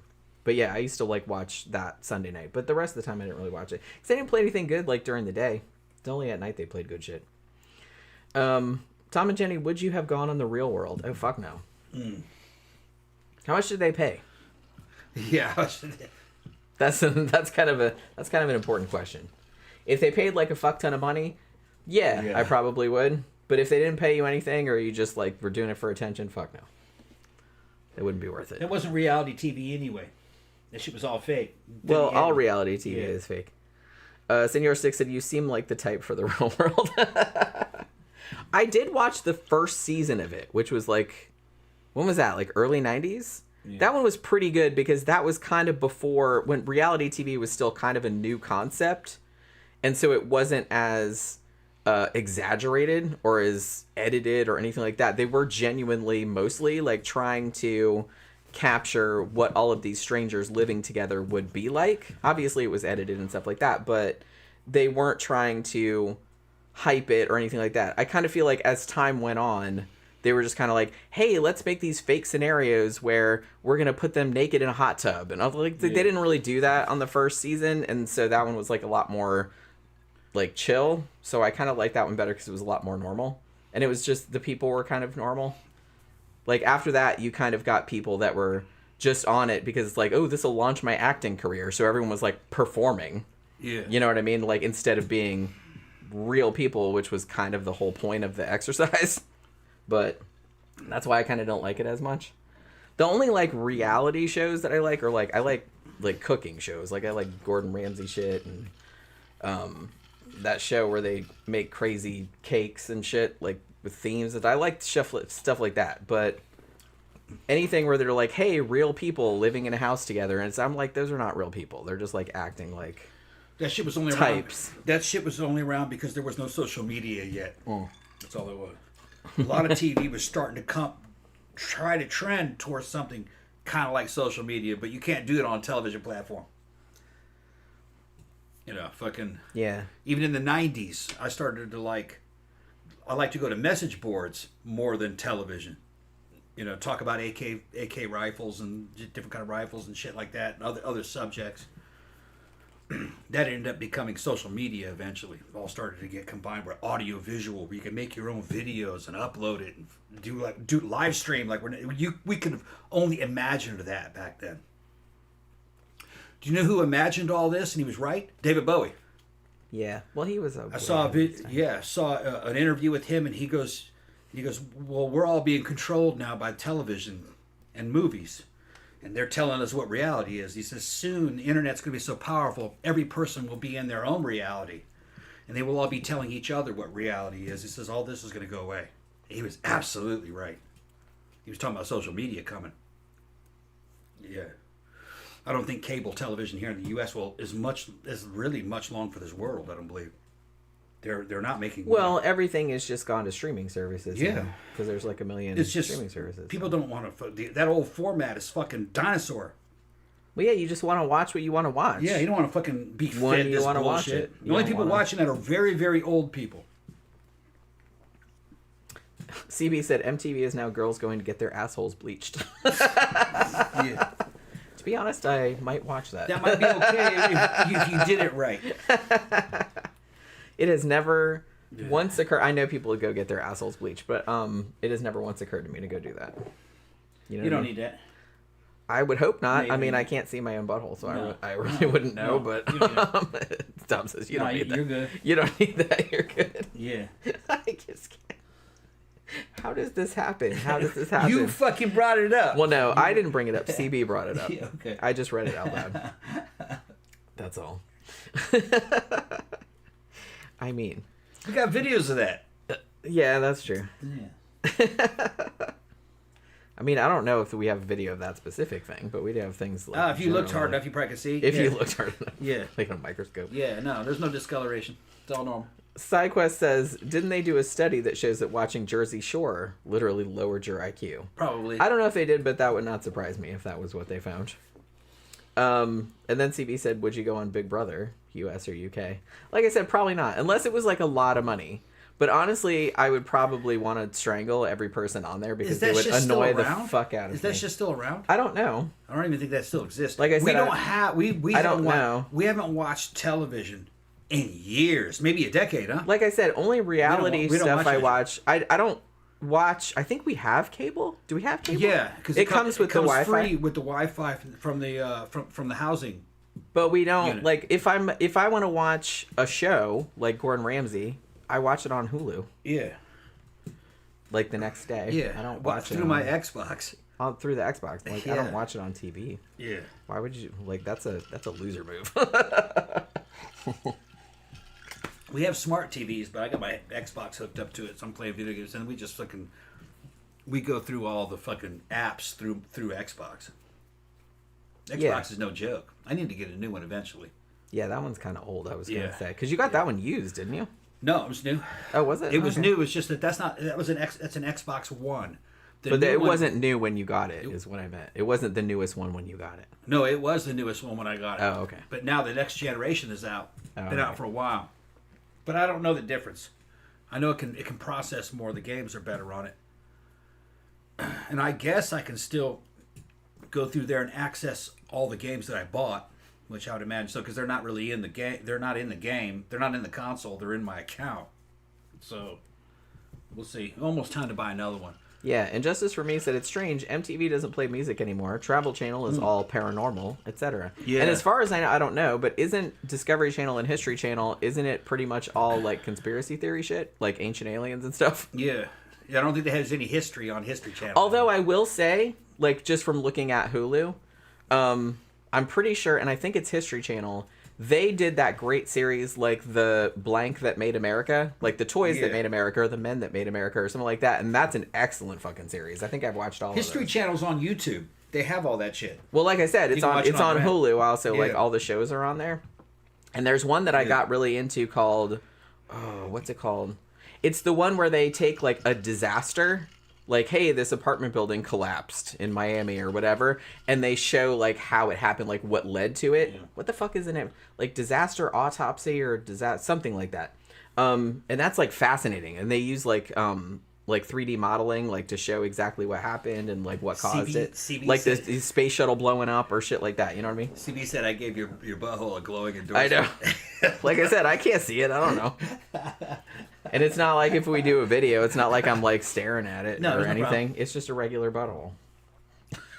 The coloration is great. It's just Don't worry. now I need a good. shirt that says it's just a regular butthole. Yeah. But like I said, you see what I mean? You see what I mean? It's regular for me. I don't know how if it's this regular happened. for other people. I mean, fucking, you know what I mean? But I've had nothing but fucking great girlfriends and wives. You know. Wives, like you've I had had like two a, wives. like you've had a whole bunch. I'm the second. Girlfriends and wives. Yeah. Yeah. I'm the You second had one. husbands, right? Yeah, you're There my you go. second one. So yeah, right. Yeah. You're my second one. So we're each other's second one. But the first one is like a starter. That's kind of how First shit one's works. one you married in your youth. Yeah, that's kind of how it works. It Yeah, doesn't yeah. work like that for everybody, but Sure, yeah. and that's not disparaging. But usually, you call the first one that's your starter husband or your Yeah. starter wife. You know what I mean? That's when you just learn what you're not looking for. Yeah, that's when you like figure your shit out, and then like after a while, you're just like, yeah, I don't really want that. Yeah. Let's We try. didn't have Let's kids. try. Let's try again. We didn't have any kids from them, so it really didn't cost us anything. Yeah. You know. Well, like I said, I've And said we're not this, tied to them. I've said this on the show multiple times. I decided I didn't want kids when I was like a Yeah. teenager, and I have never wavered I really would- from that assertion. I really wouldn't want to be tied to my ex that way. Yeah, that's the only thing. I It's had to like deal with her ass all the time. right. That's what I mean. Yeah, it would suck. I know a lot of people are in that situation, but it's better to just kind of you can just make a clean break and not have to think about them anymore. Casey said he misses the old Discovery. Yeah, Discovery Channel back in the fucking 90s, early 2000s and 2000s. Yeah, they had cool shit on there. Yeah, and you know, fucking internet hadn't totally taken over by then, so you could see shit, but it's kind of played out now, you know. That's television. I know. SideQuest said I think Vikings was the best thing History Channel ever did. Yeah, that was actually like a good series. But yeah, Men That Made America and all of the blank that made America. They even did one called, what was it called? Sex and Drugs That Made America, or Sex and Booze That Made America, or something like that. It's on Hulu. I saw it on there. I didn't see it on cable. I saw it on Hulu. But that one was really good too. That wasn't a whole series. I think it was just like 1 or 2 episodes. It was like a standalone. But that was good too. So I mean, I watch every one of those that comes up, like that series. I really like that series. So History Channel still has some good shit, and I'm sure like Discovery Channel probably still has Shark Week and shit like that. I used to really like Shark Week, but I don't know if it's still good or if it's gone all like fucking sensational now, or like everything else has to be screaming in your face all the time and making everything ridiculous, like to stand out. Which I hate it. I hate that. I hate that. I know that's kind of the way that you got to do it, because that's how you get people's attention, because people are idiots, I suppose. But I don't know. I just don't like it, and I don't want to participate in it. I even don't like people that make like the YouTube thumbnails making fucking faces. You know what I mean? Like I hate that. I hate it.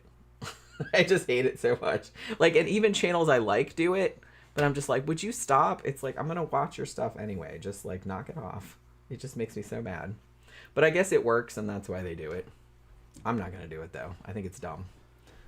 You know what I mean? But yeah. Let's see. Yeah, Senor Stick says Shark Week is always Shark Week.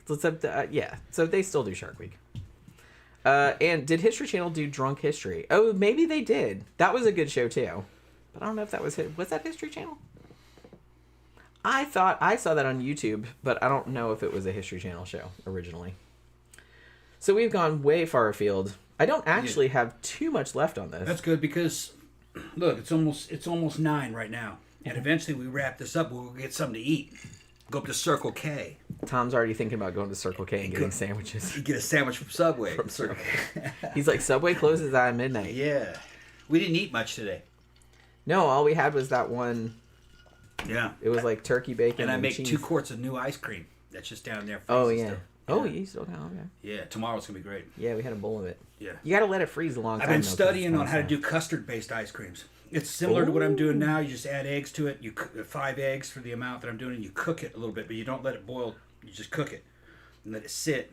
And the way you mix it, you can't curd the eggs, and then you leave that shit in a pitcher overnight in the refrigerator, and make it the next day. They say it's even better. I want to do French vanilla ice cream.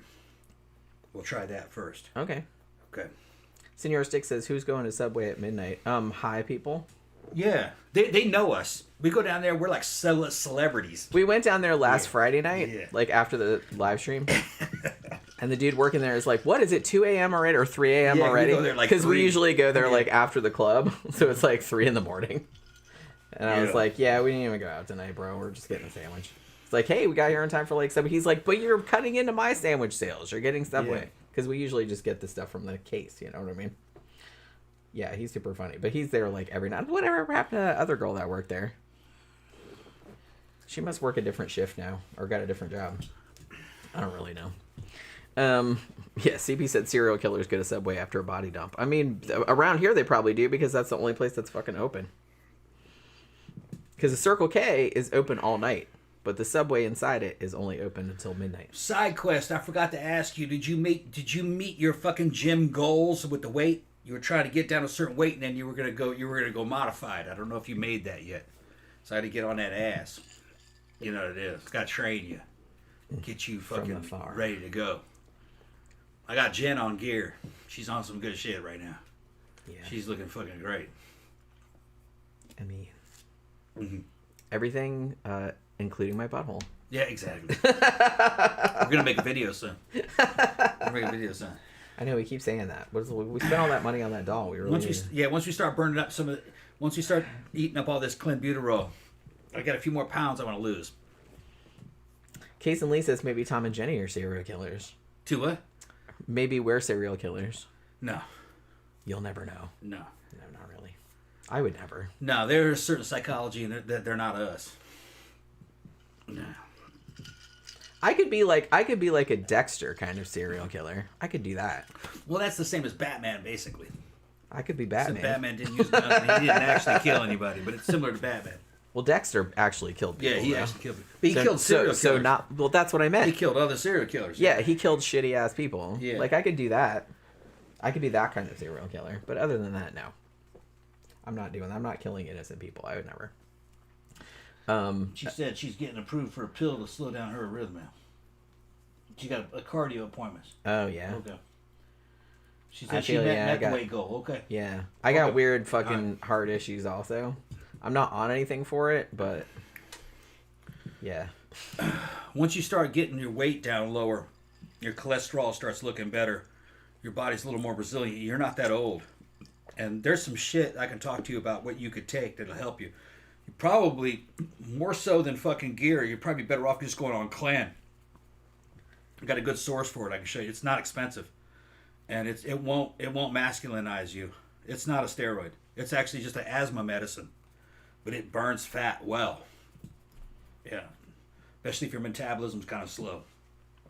But you just got to build up a little bit of resistance to it. It's like albuterol. It makes your fucking heart race a little bit for a while, but then it goes away.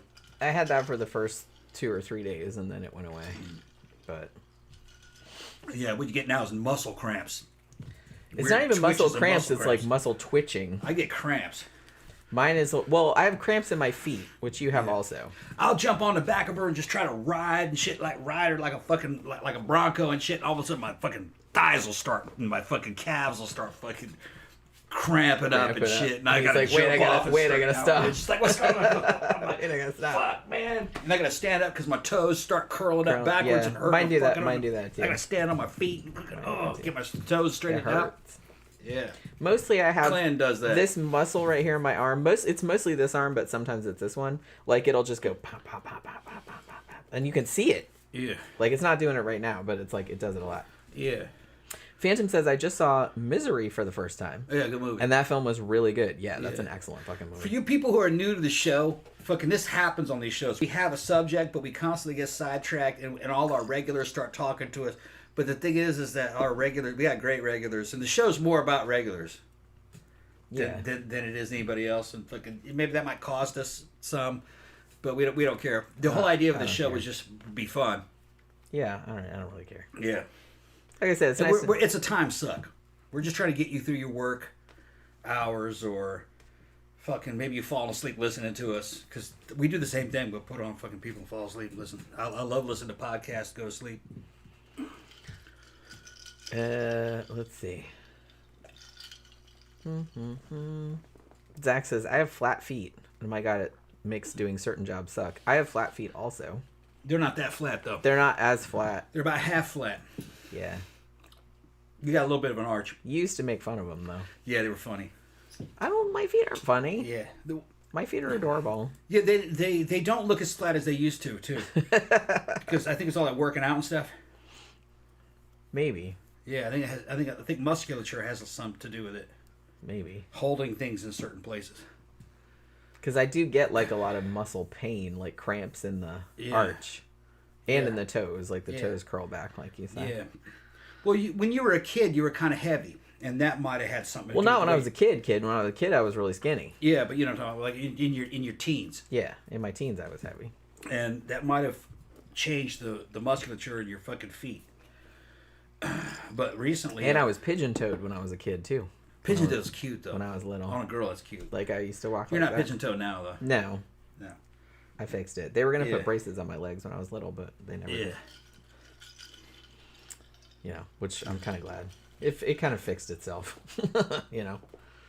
Like a lot of things do, I guess. But yeah, so where was I? Oh, I got so fucking distracted.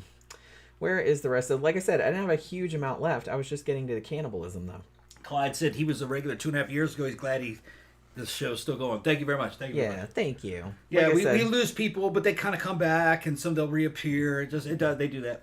I mean, the thing about it... Life happens, you know. I always thought, like, if you don't like the shit, don't watch it. There's like a million of other shows. It's like if you just want the information, like, we're giving you information, but you can get that anywhere. You know what I mean? We're just trying to give like a personality. It's entertainment. You're right. So, you know, I do try to like, I do like several days of research on every single topic, and I try to like keep it on there, but you know, shit happens. And I'm just kind of like, whatever. I don't really care that much about it. Okay. So, like I said, I was just getting to the fucking cannibalism, which is like, I was going to say it's the best part, but that's like a fucked up thing to say. But you know what I mean. So... Yeah, so, like I said, they'd heard about the cannibalism, but I guess they didn't really care enough about it. They're just kind of like, whatever. But they either didn't believe it or they didn't care or whatever. So they're just like, we'll send more people there. So a bunch of people had already died on this island from other things, like from accidents, exposure, you know, the guards shot them or whatever. And so some of the other people on the island started eating the dead bodies, or sometimes they weren't entirely dead, but they were like almost dead. You know what I mean? So they would just get it. Hey, they were hungry. You know what I mean? I don't blame them. And then, like, some of the bigger, like, stronger prisoners kind of formed gangs, like I said, and then they would go and they actually would go around straight up murdering some of the other prisoners and eating them as well. There were also reports of them doing, like, the whole killing the people and, like, putting them on a spit, like, pieces, and roast them over a fire and shit like that. So they were doing that also. There were also reports later on that came out later on of people that lived not on the island but like on the shore opposite, or, you know, not far away from the island, like, so people that escaped from there could, like, get there. And what happened one night, according to this one family, was that this woman, who was about 40 years old, turned up on their doorstep wanting help, and they took her in because she looked terrible. And then they saw that her calves had been cut off. Like, she came in and she didn't have any calves. Who is this? Where? I'm missing this.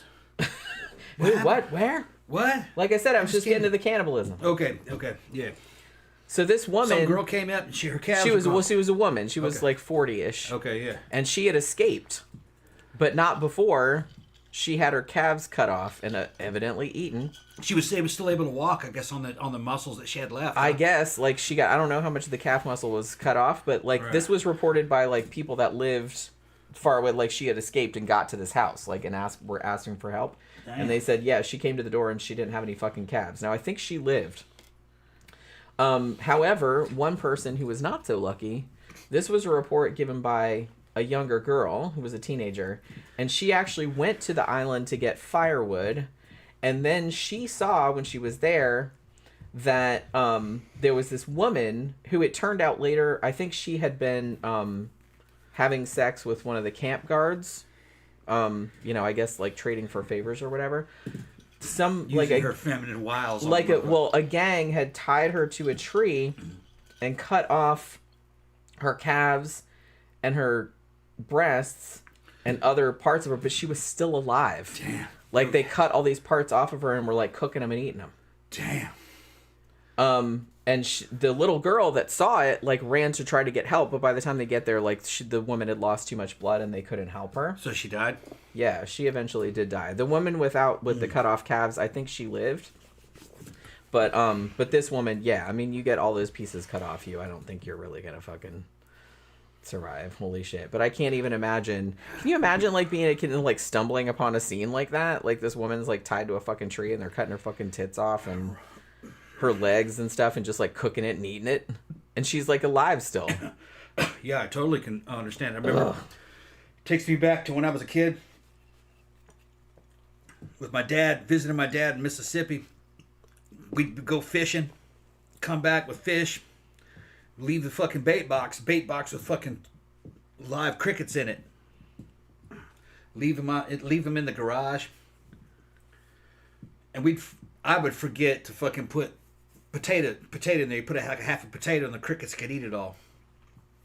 And then you could use those crickets as bait later.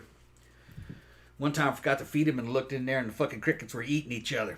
Well, yeah, I mean... Because imagine that. Crickets in a bait box, when they run out of food, they start eating each other. Humans will do the same thing. That's what I was saying. Humans and animals, not a big difference. We're animals. Well, people, if you're starving to death, yeah, you're going to try and, like, fucking survive. Yeah. So anybody that's dying and they start, like, you know, like those rugby players that crashed in the Andes or whatever and started eating the dead people, it's like, why would anyone blame them? They had to fucking survive somehow. I've been in these kind of situations, you know, in the military and the infantry, you know, extreme cold, extreme fucking fatigue, a lot of fucking physical and fucking mental stress on you. You know, you're walking around with a fucking M60 and shit, 80 pounds worth of gear, and fucking in the Korean fucking mountains, it's freezing cold in the fucking Korean winter. You're kind of not like a human being anymore. You've kind of regressed into an animalistic state. So when they've gotten to this point, they're not really humans as you know them anymore. They're starving. They become more primitive. They've gone feral, basically. They probably were slightly like that before because it was traumatic just getting to this place. Yeah, I mean, by the time they got there, they were just kind of like... They had been totally dehumanized. Yeah, I'm sure. Yeah. Zach says, I've been a regular since you did that Golden State Killer update show back in 2018. Yeah, I remember that. Long time regular. Good. Thank you very much. Case and Lee says, Jenny, were you a geeky type when you were a teenager, like techie girls? Yeah. I don't know if I'd say geeky. I was kind of more, I was like a little punk rock chick, like into horror movies and goth music and shit. So When she was a little bit geeky, but I was kind of like a I was kind of like an English class nerd. Send me some of them pictures of you when you were a little girl, and I'll put them in the phone here. And if people ask what you were like, I can show them. Yeah, because like I said, if Jim was cute.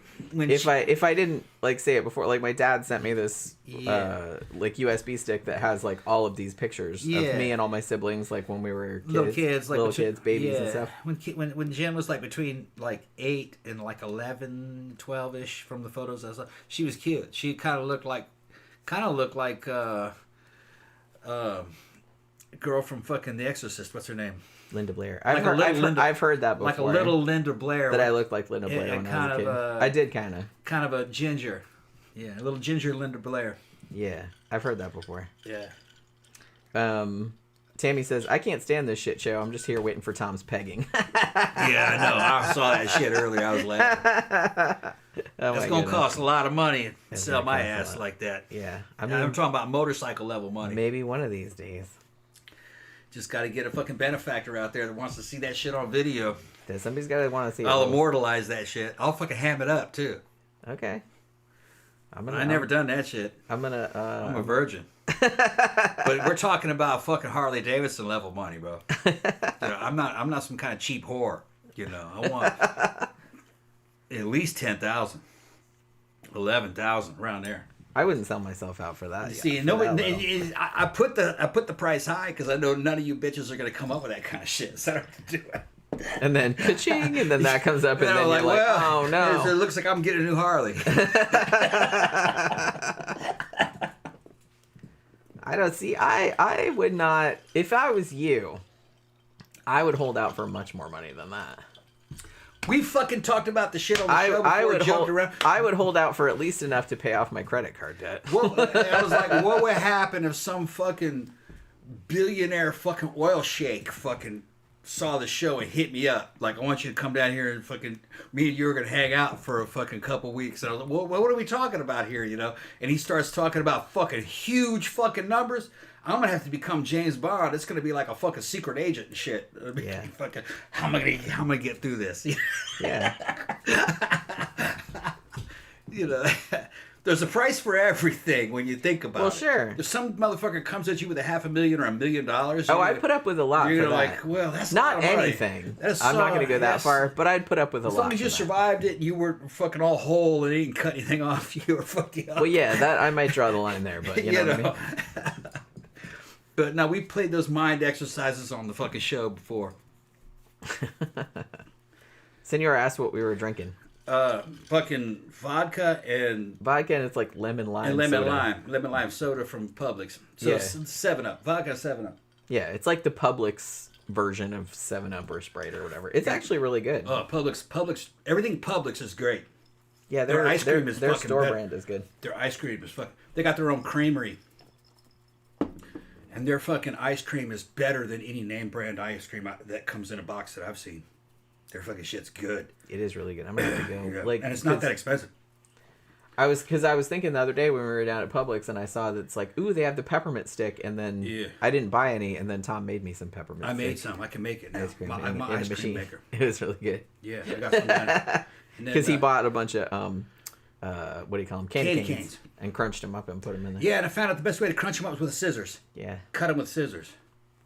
Yeah, because it kind of snaps them. Because they're kind of crystalline, Clyde says Publix still hasn't sponsored y'all yet. No, they ought to. They got the best sub sandwiches. They got the best sandwiches. They got Publix the best, should sponsor us. They got the best fucking Circle K should sponsor us. The best rotisserie chicken.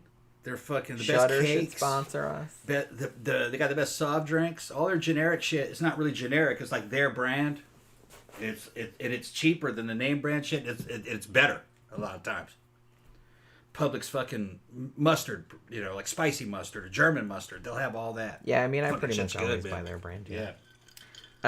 Let's see. Psychosis says, Tom, I'm a whore, but not a cheap whore. I mean, Yeah, exactly. I'm gonna be a whore. If I'm gonna be a whore, which I kind Make of it- am, make it worth I'm gonna be a big your while. big price. Yeah, Sure. big price. Yeah, I'm the same. yeah. Like I said, if somebody comes at me with like $1 million, I'll do a lot for $1 million. You motherfuckers will sit back there like I said, would never do that. Yes, you would. Like I said, not anything. Yes, you would.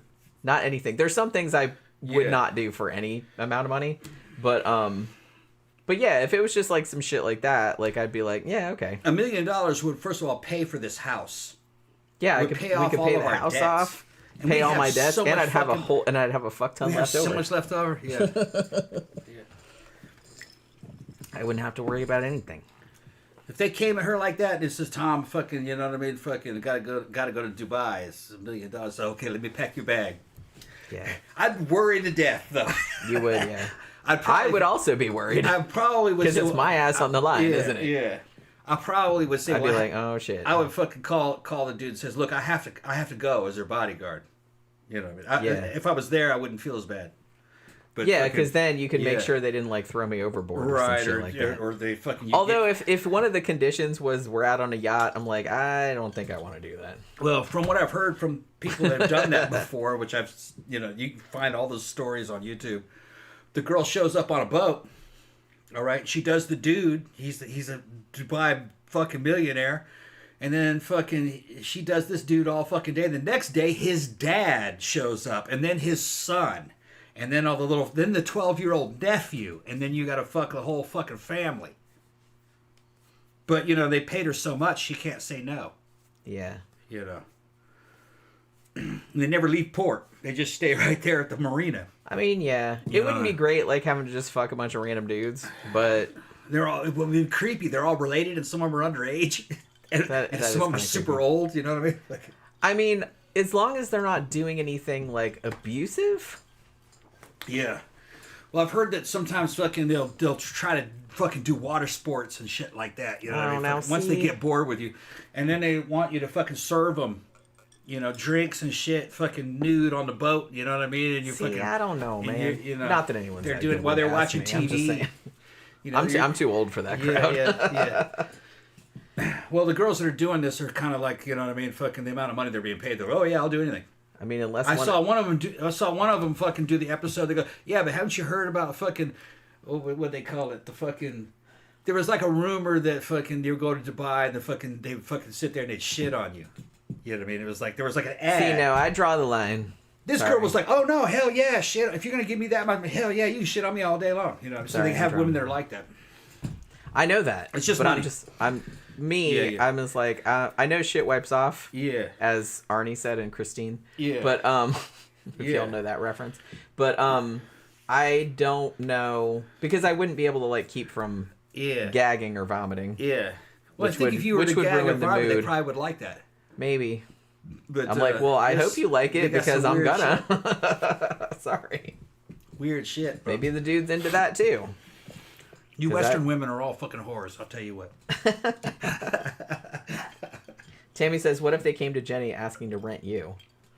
We already talked about that. Yeah, like I said, it would depend on the amount of money. It would have to be a lot of money. Yeah. And I don't want to watch it. And I don't I'm wanna not hear- gay. I I'm don't not wa- gay. I don't So wanna I'm hear about fucking. it. It's just gonna be a lot of. Oh, money. now if it was a man, Yeah. then I want to watch it. She'd try to videotape that shit and monetize it. That's Yeah. what she'd try to do. That's what. Yeah. It's fucking horrible shit, bro. Let's finish this shit because I want to go get something to eat after this. I We're definitely- sitting here fucking telling these wild, outrageous stories and shit. None of this shit's gonna happen, people. This is all just Like I fucking- said, this nobody. is all It's not just- like we have like millionaires or billionaires like yeah. clamoring. This is all just fucking mental exercises about what would happen if this or that, and that's not really unusual. In the army, we were doing all that kind of shit. What would you do if? Well, this yeah. happened? Well, This, that kind like of I said, it's an interesting thought exercise. What are because- your limits? Yeah, because you Yeah. understand like what the other person's limits are, like what they think is too far, like what Right, it's yeah. like. That's an interesting thing to know about somebody. Gen X Jason says, I haven't been here in a while. Either Tom's arms got bigger or my eyes got smaller. Oh no, I'm big as fuck, bro. How long has it been since you've been here? Because it has Yeah. been a while. Yeah, But yeah, he started working out probably a couple years ago. 5 years. Yeah. Started working out 5 years ago. Went on HRT 4 years ago.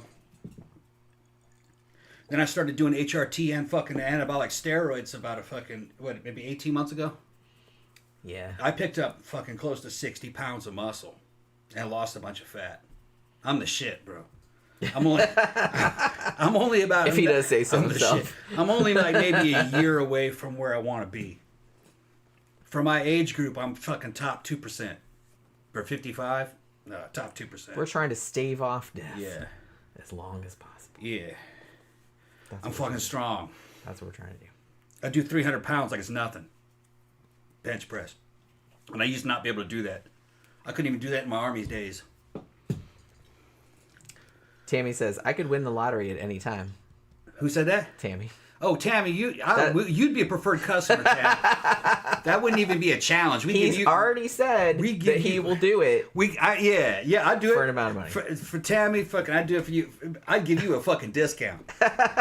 Wow, that's magnanimous. I'm really only worried about men doing shit to me. Fucking, that's the only thing that fucking... Even Tom is worried about men. Yeah, I'm worried about men.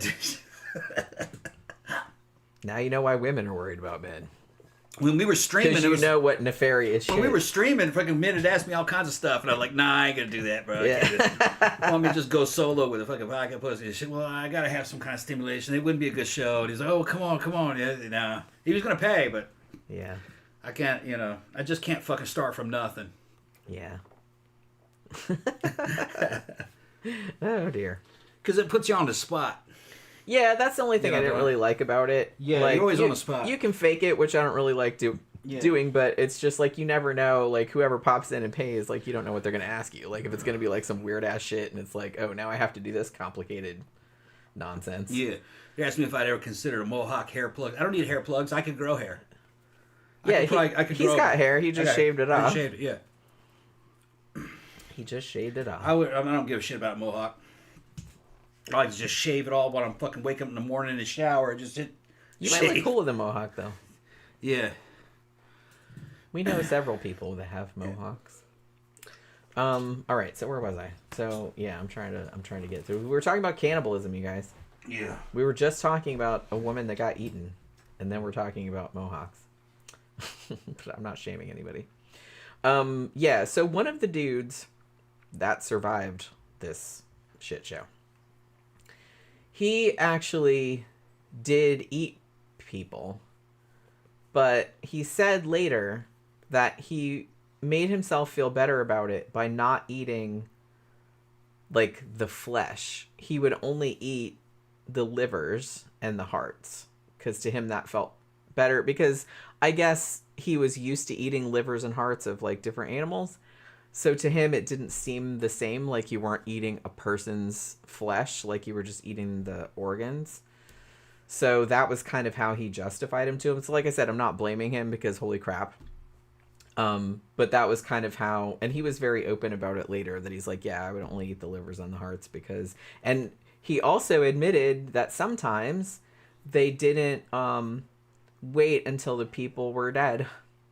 Sometimes they saw the people that are like, well, they're not going to make it like another day or two, so might as well harvest some food while it's still fresh, I guess.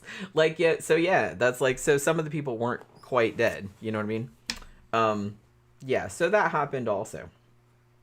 So all of this was going on, like all of these people, like dead bodies are getting eaten, you know, almost dead people are getting eaten. Women are getting their tits cut off and eaten. It was a horrible situation. Oh shit, I missed something. What happened? Well, I was saying that one guy that survived, they interviewed him later, and he said he made himself feel better about it by saying that, well, he only ate their livers and hearts. He wouldn't eat any human flesh. That's human flesh. I know, but it's like that was kind of how he justified it to himself. Yeah. And also he said that sometimes we didn't wait until they were dead. They didn't wait. They were eating them while they were alive? Yeah, like he's like, we knew they were going to go. Oh, okay. They were sick and they were like in a day or two. So yeah. They would just kind of, I was just like, there probably wasn't much muscle on them anyway by the time all this is happening. So there's not a lot to eat other than the fucking internal organs. Yeah, it's just Big Joe Grizzly says Ashley was man enough, Tom, and you let her work your joint in the club. Hey, so bring up Ashley. Who said this again? Big Joe Grizzly. I can't remember if people remember that story. Yeah, the Ashley story. Ashley was cute, but I didn't want to spend that kind of money for her. You know, She wanted us to buy out her contract. Yeah, our friend Essentially. fucking had her under contract, and she's a trans female. She fucking laid it on pretty thick in the fucking men's room. She made sure to go right in the men's room. Fucking, hey, with you. Basically, she wanted me to buy her freedom and come home with us. Yeah, because she don't like the dude that she Yeah. was with. Yeah. And, you know, I didn't realize she was passable. I didn't realize she was trans until... Took me about 15, 20 minutes. Yeah, I didn't really realize it until later. Right, yeah. But, She was about 22, 21, I think. She was a kid. yeah, she's pretty young. Yeah, so even if you want to look at her from the male standards, she's barely a man next to me. It was still, that's a boy.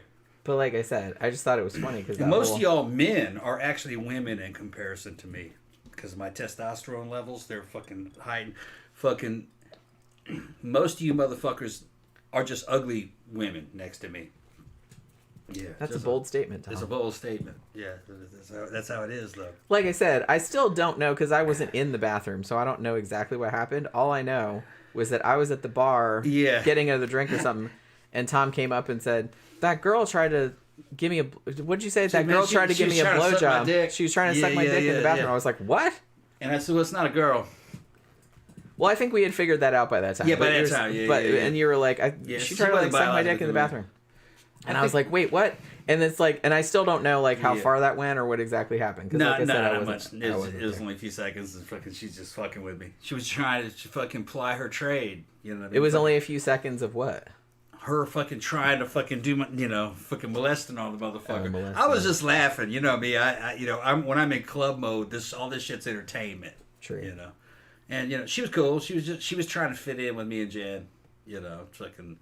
Talking about shit that was kind of whack, you know what I mean? Fucking she gave me a whole like talking thing about witchcraft and shit. Yeah, about like we were gonna start a Wiccan cult and take over the government or something. I got a picture. I don't remember what. I got a picture of her on my other phone. You showed it before. Her client that she works for is a friend of ours. He's a business owner. He owns another club, and he's funny. He's fucked up too. I like him, but he's just a fucked up old dude. He's younger than me, but he looks like 30 years older. And he doesn't really he's married. He's got a wife and everything. His wife knows what he does. He just fucking deals They're with in a professionals, open relationship. Yes, we saw his wife last week. Yeah, she came out last week. Well, because our other friend John, it was his best friend. Yeah. Who died. Yeah. Which we talked about like before. Yeah. Like he had a heart attack in the fucking Target. He was 56.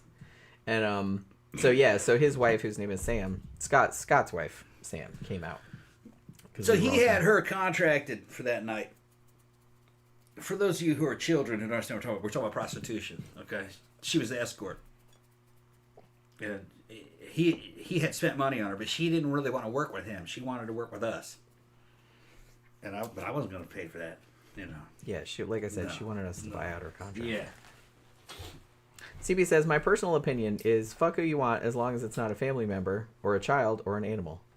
Yeah, and like I said, as long as everybody's on the same page, like I said, if you're in a relationship and that person is like, okay, you can fuck whoever you want and you can fuck whoever you want, then that's fine. Like I said, it's not cheating. If one person thinks that they're in a monogamous relationship and another person does not, then obviously that's a problem. But that's not a problem of like fucking somebody. That's a problem of you guys are not communicating with one another. Yeah. So I think it's that issue. So where was I? Kason Lee says, could you say it's human flesh if you don't know you're eating human flesh? I mean, well, he did know. Obviously. They all knew. They were starving. They didn't have anything else to eat except some fucking flour that they mixed with dirty ass water. Damn.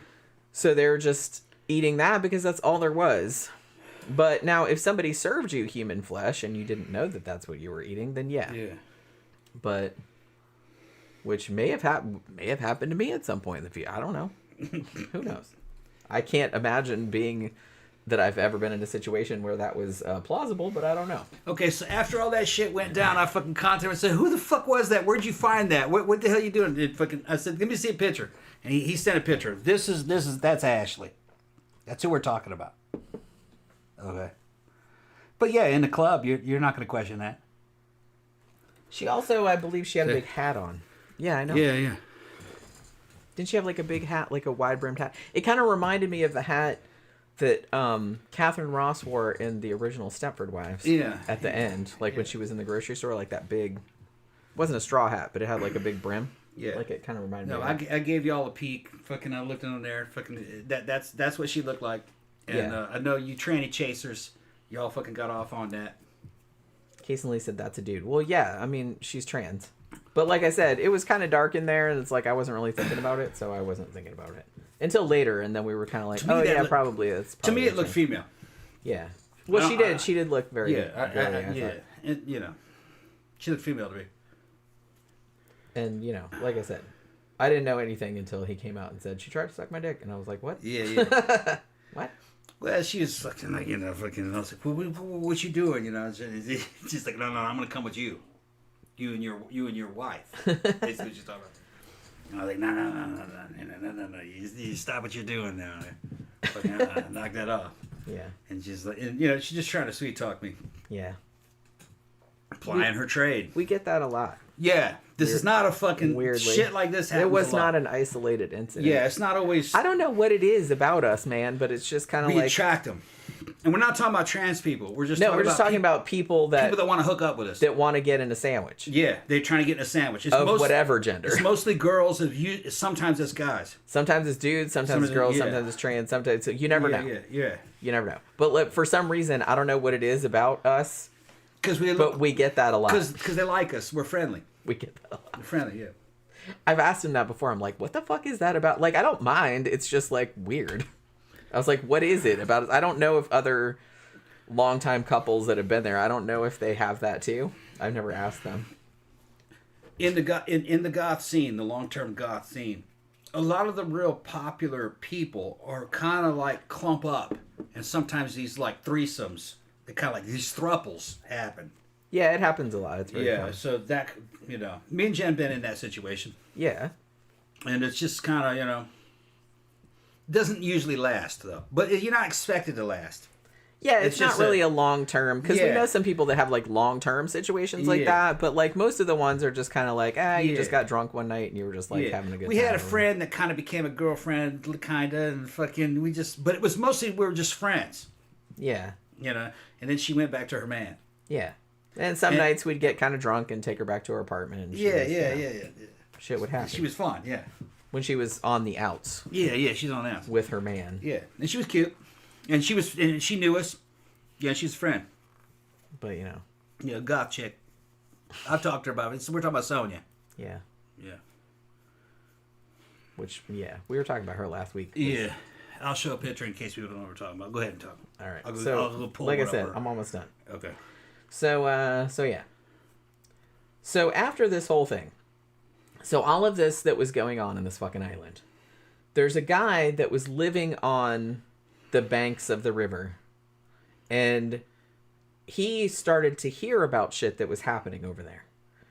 And he said, I'm going to go find out about that shit. Like, he didn't get permission from anybody or nothing like that. He's like, I'm going to go find out. I'm going to get to the bottom of this. So he goes to the island, like, because they'd all got there in May. He went there in August. And he gets to the island, and there's, like... I got it. That's us. That's at the grotto, isn't it? Yeah. Yeah, and look... That's Jen and Sonia fucking kissing. There, look how cute they are. Look how cute they were. Were? Yeah. Well, you know, that was the past now. So that was them. All right. Where was I? All right. So he gets there to the island. And as you might imagine, he finds a bunch of half-eaten bodies just laying around. And so he starts, like, interviewing people that were, like, living nearby, like, on the opposite shore or whatever, and finding out, like, what had happened, like, from them. Because some of them had stories from people that had escaped. They're asking when was that? That was probably about 2012, 13 maybe? Maybe later. Yeah, it was 14, like something like that. It was probably like 10 years ago. Yeah, maybe 10 years ago, if not 9 years ago. Yeah. She still looks exactly like that, though. Yeah, just she saw her a still couple looks days. we just saw her Yeah. probably like a month or two ago, and she looks exactly the same. It wasn't a month. It was more like 3 weeks, 2 weeks, 3 weeks. I don't know. Yeah. It was a while back. Yeah, 3 weeks, I guess.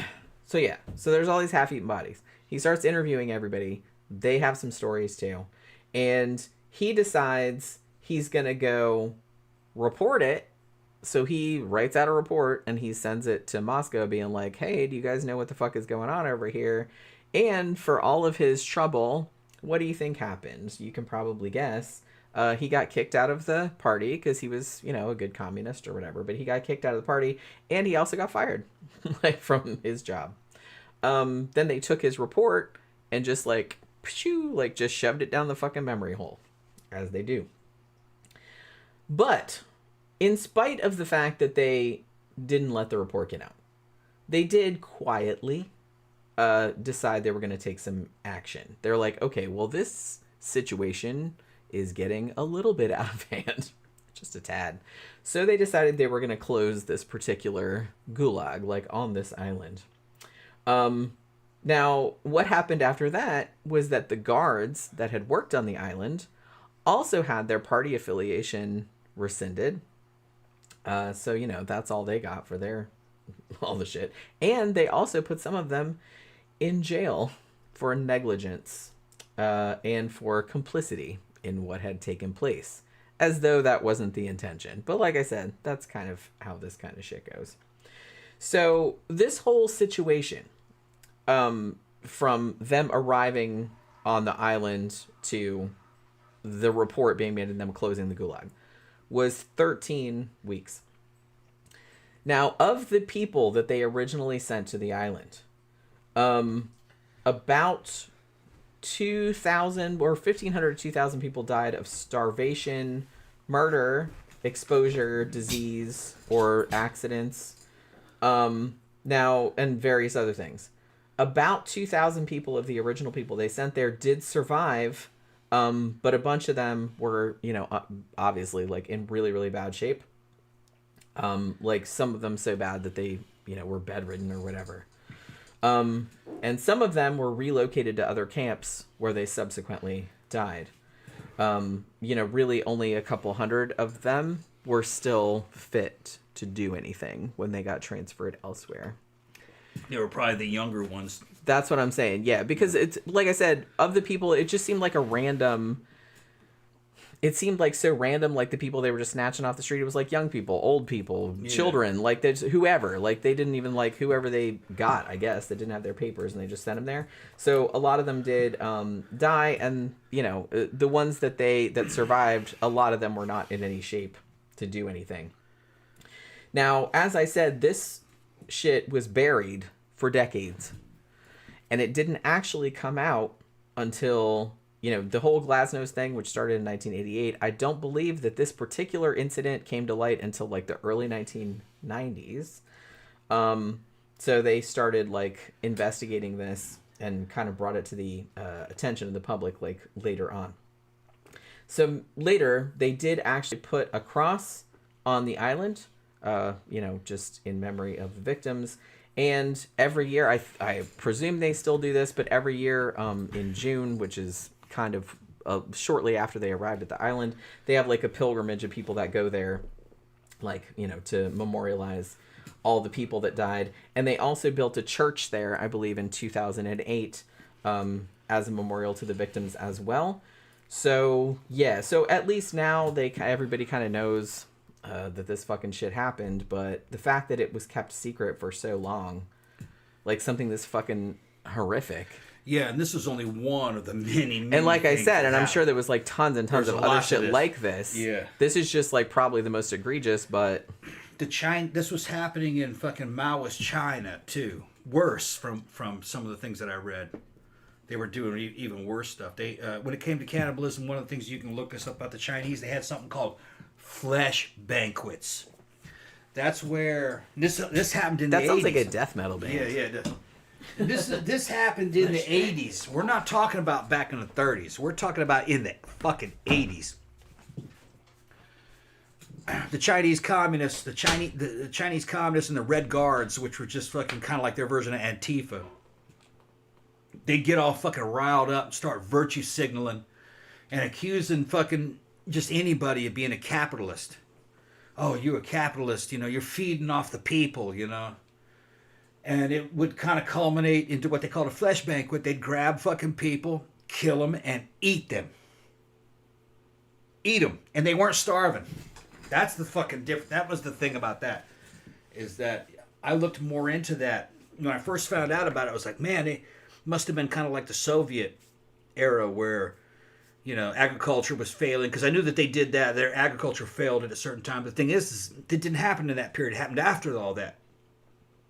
This happened at a time when the Chinese were actually getting food. They were getting regular food. They would fucking go on basically a witch panic, hunt down innocent people, call them capitalists, kill them and eat them. Let that sink in. That's some wild shit. Now, the Chinese are not totally subhuman. They're human beings, okay? And they were actually able to get to that level, which that kind of shit's in everyone. That's why these fucking moral panics that you see that shit recently, that shit spooks the fuck out of me. Because you can whip those idiots up into a frenzy to where it would actually lead them to eating people because they think it's just. They weren't even starving. Human beings are fucking dangerous. Very fucking dangerous. All right? You got to keep them busy and you got to keep them happy. When they get unhappy and they don't have anything to do, they fucking start killing each other. Especially if you tell them that they're better than everybody else. They're fucking weird. Humans are weird. Weird animals. We are very weird. Yeah, and they'll do it for morals, basically.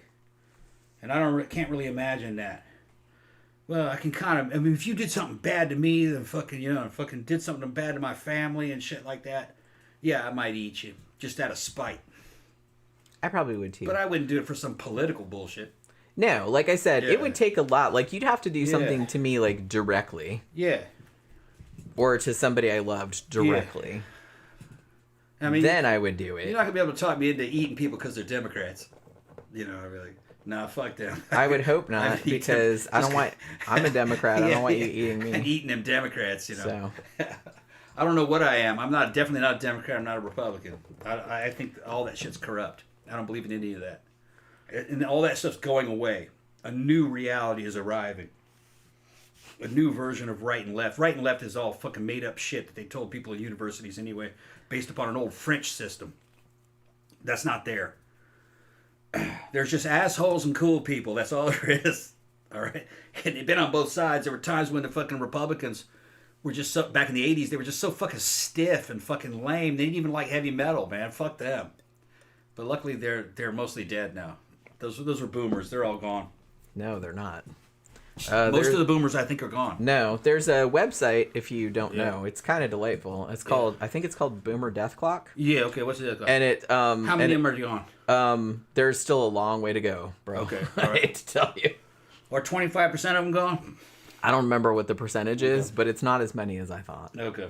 I thought at least half of them were gone. I kind of thought it was amusing. Like, we have friends that are boomers. I'm not like... Yeah, not all of them. And like I said, a boomer is a state of mind. It's not necessarily... You know what I mean? It's someone who's still in the television era. They haven't changed. Like I said, old is a state of mind. When I say old people, right. I'm old too. Look, okay? I'm in my 50s. So it's just kind of like... When I say old people, I'm not shitting on old people in general. I'm shitting on a particular attitude. Mindset. Young people can be old. Yeah. If they have that mindset. Chronologically, if you really look at it, me and Jen are old. That's what I just said. I am old. So we're not boomers. We're Gen X, but still. Gen X always had a certain mentality, though, that was cool. Right Gen X was cool. Left Gen X was cool. I like Gen X people. Because they were rational. They were more reasonable. They could call bullshit on things.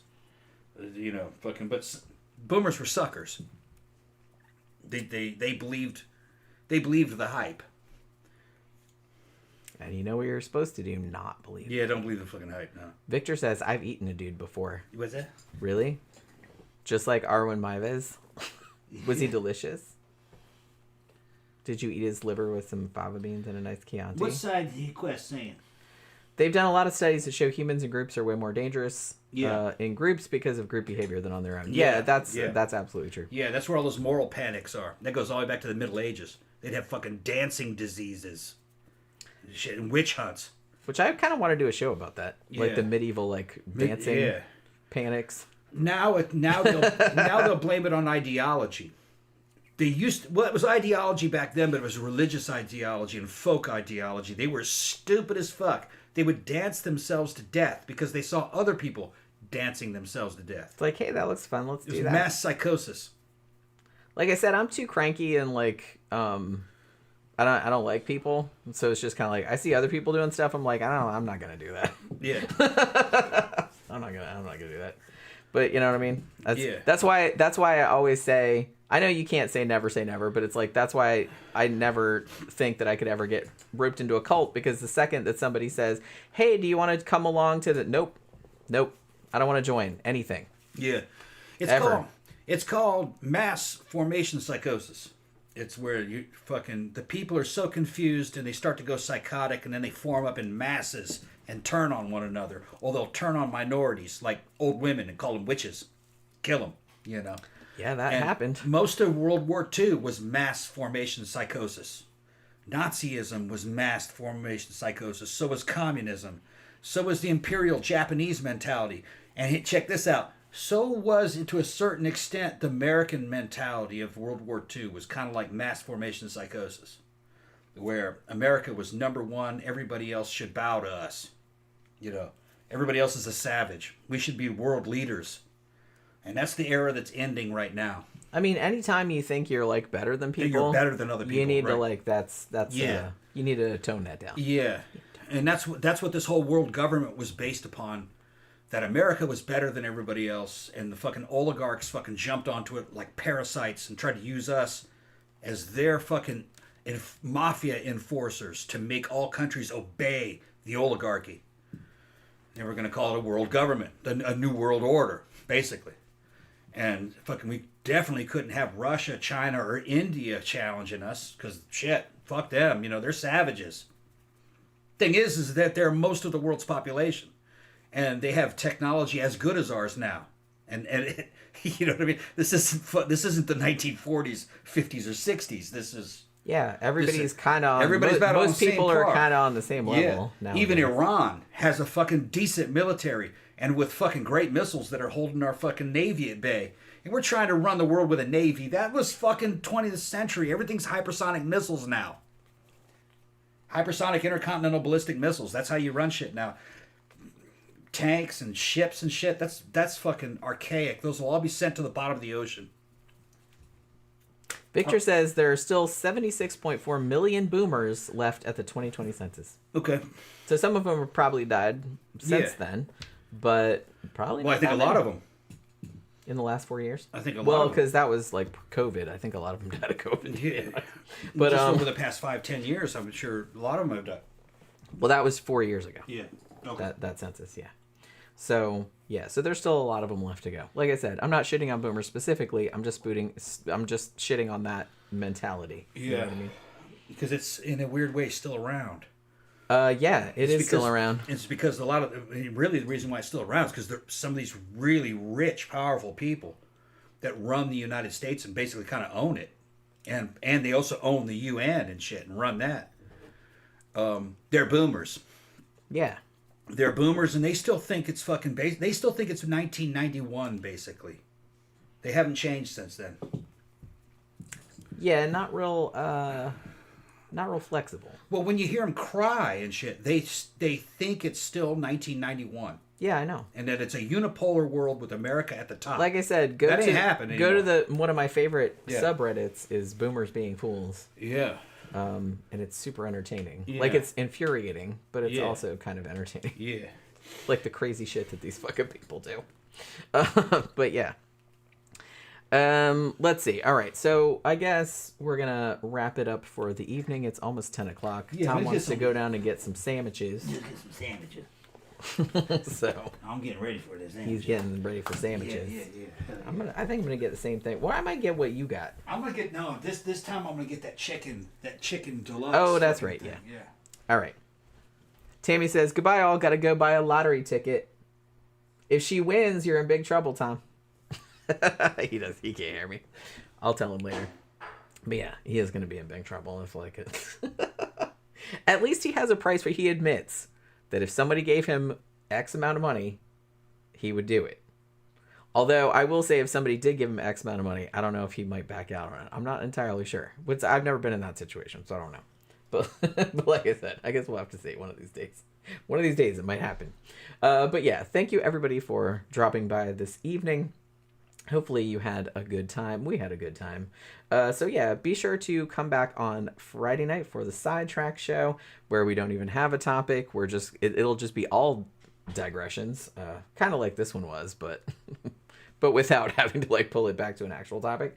But yeah, and we'll probably get drunker than that because like, it's a work night, so I can't get that drunk. But yeah, so thank you again for stopping by and hanging out with us this evening. See you guys again on Friday night. Good night.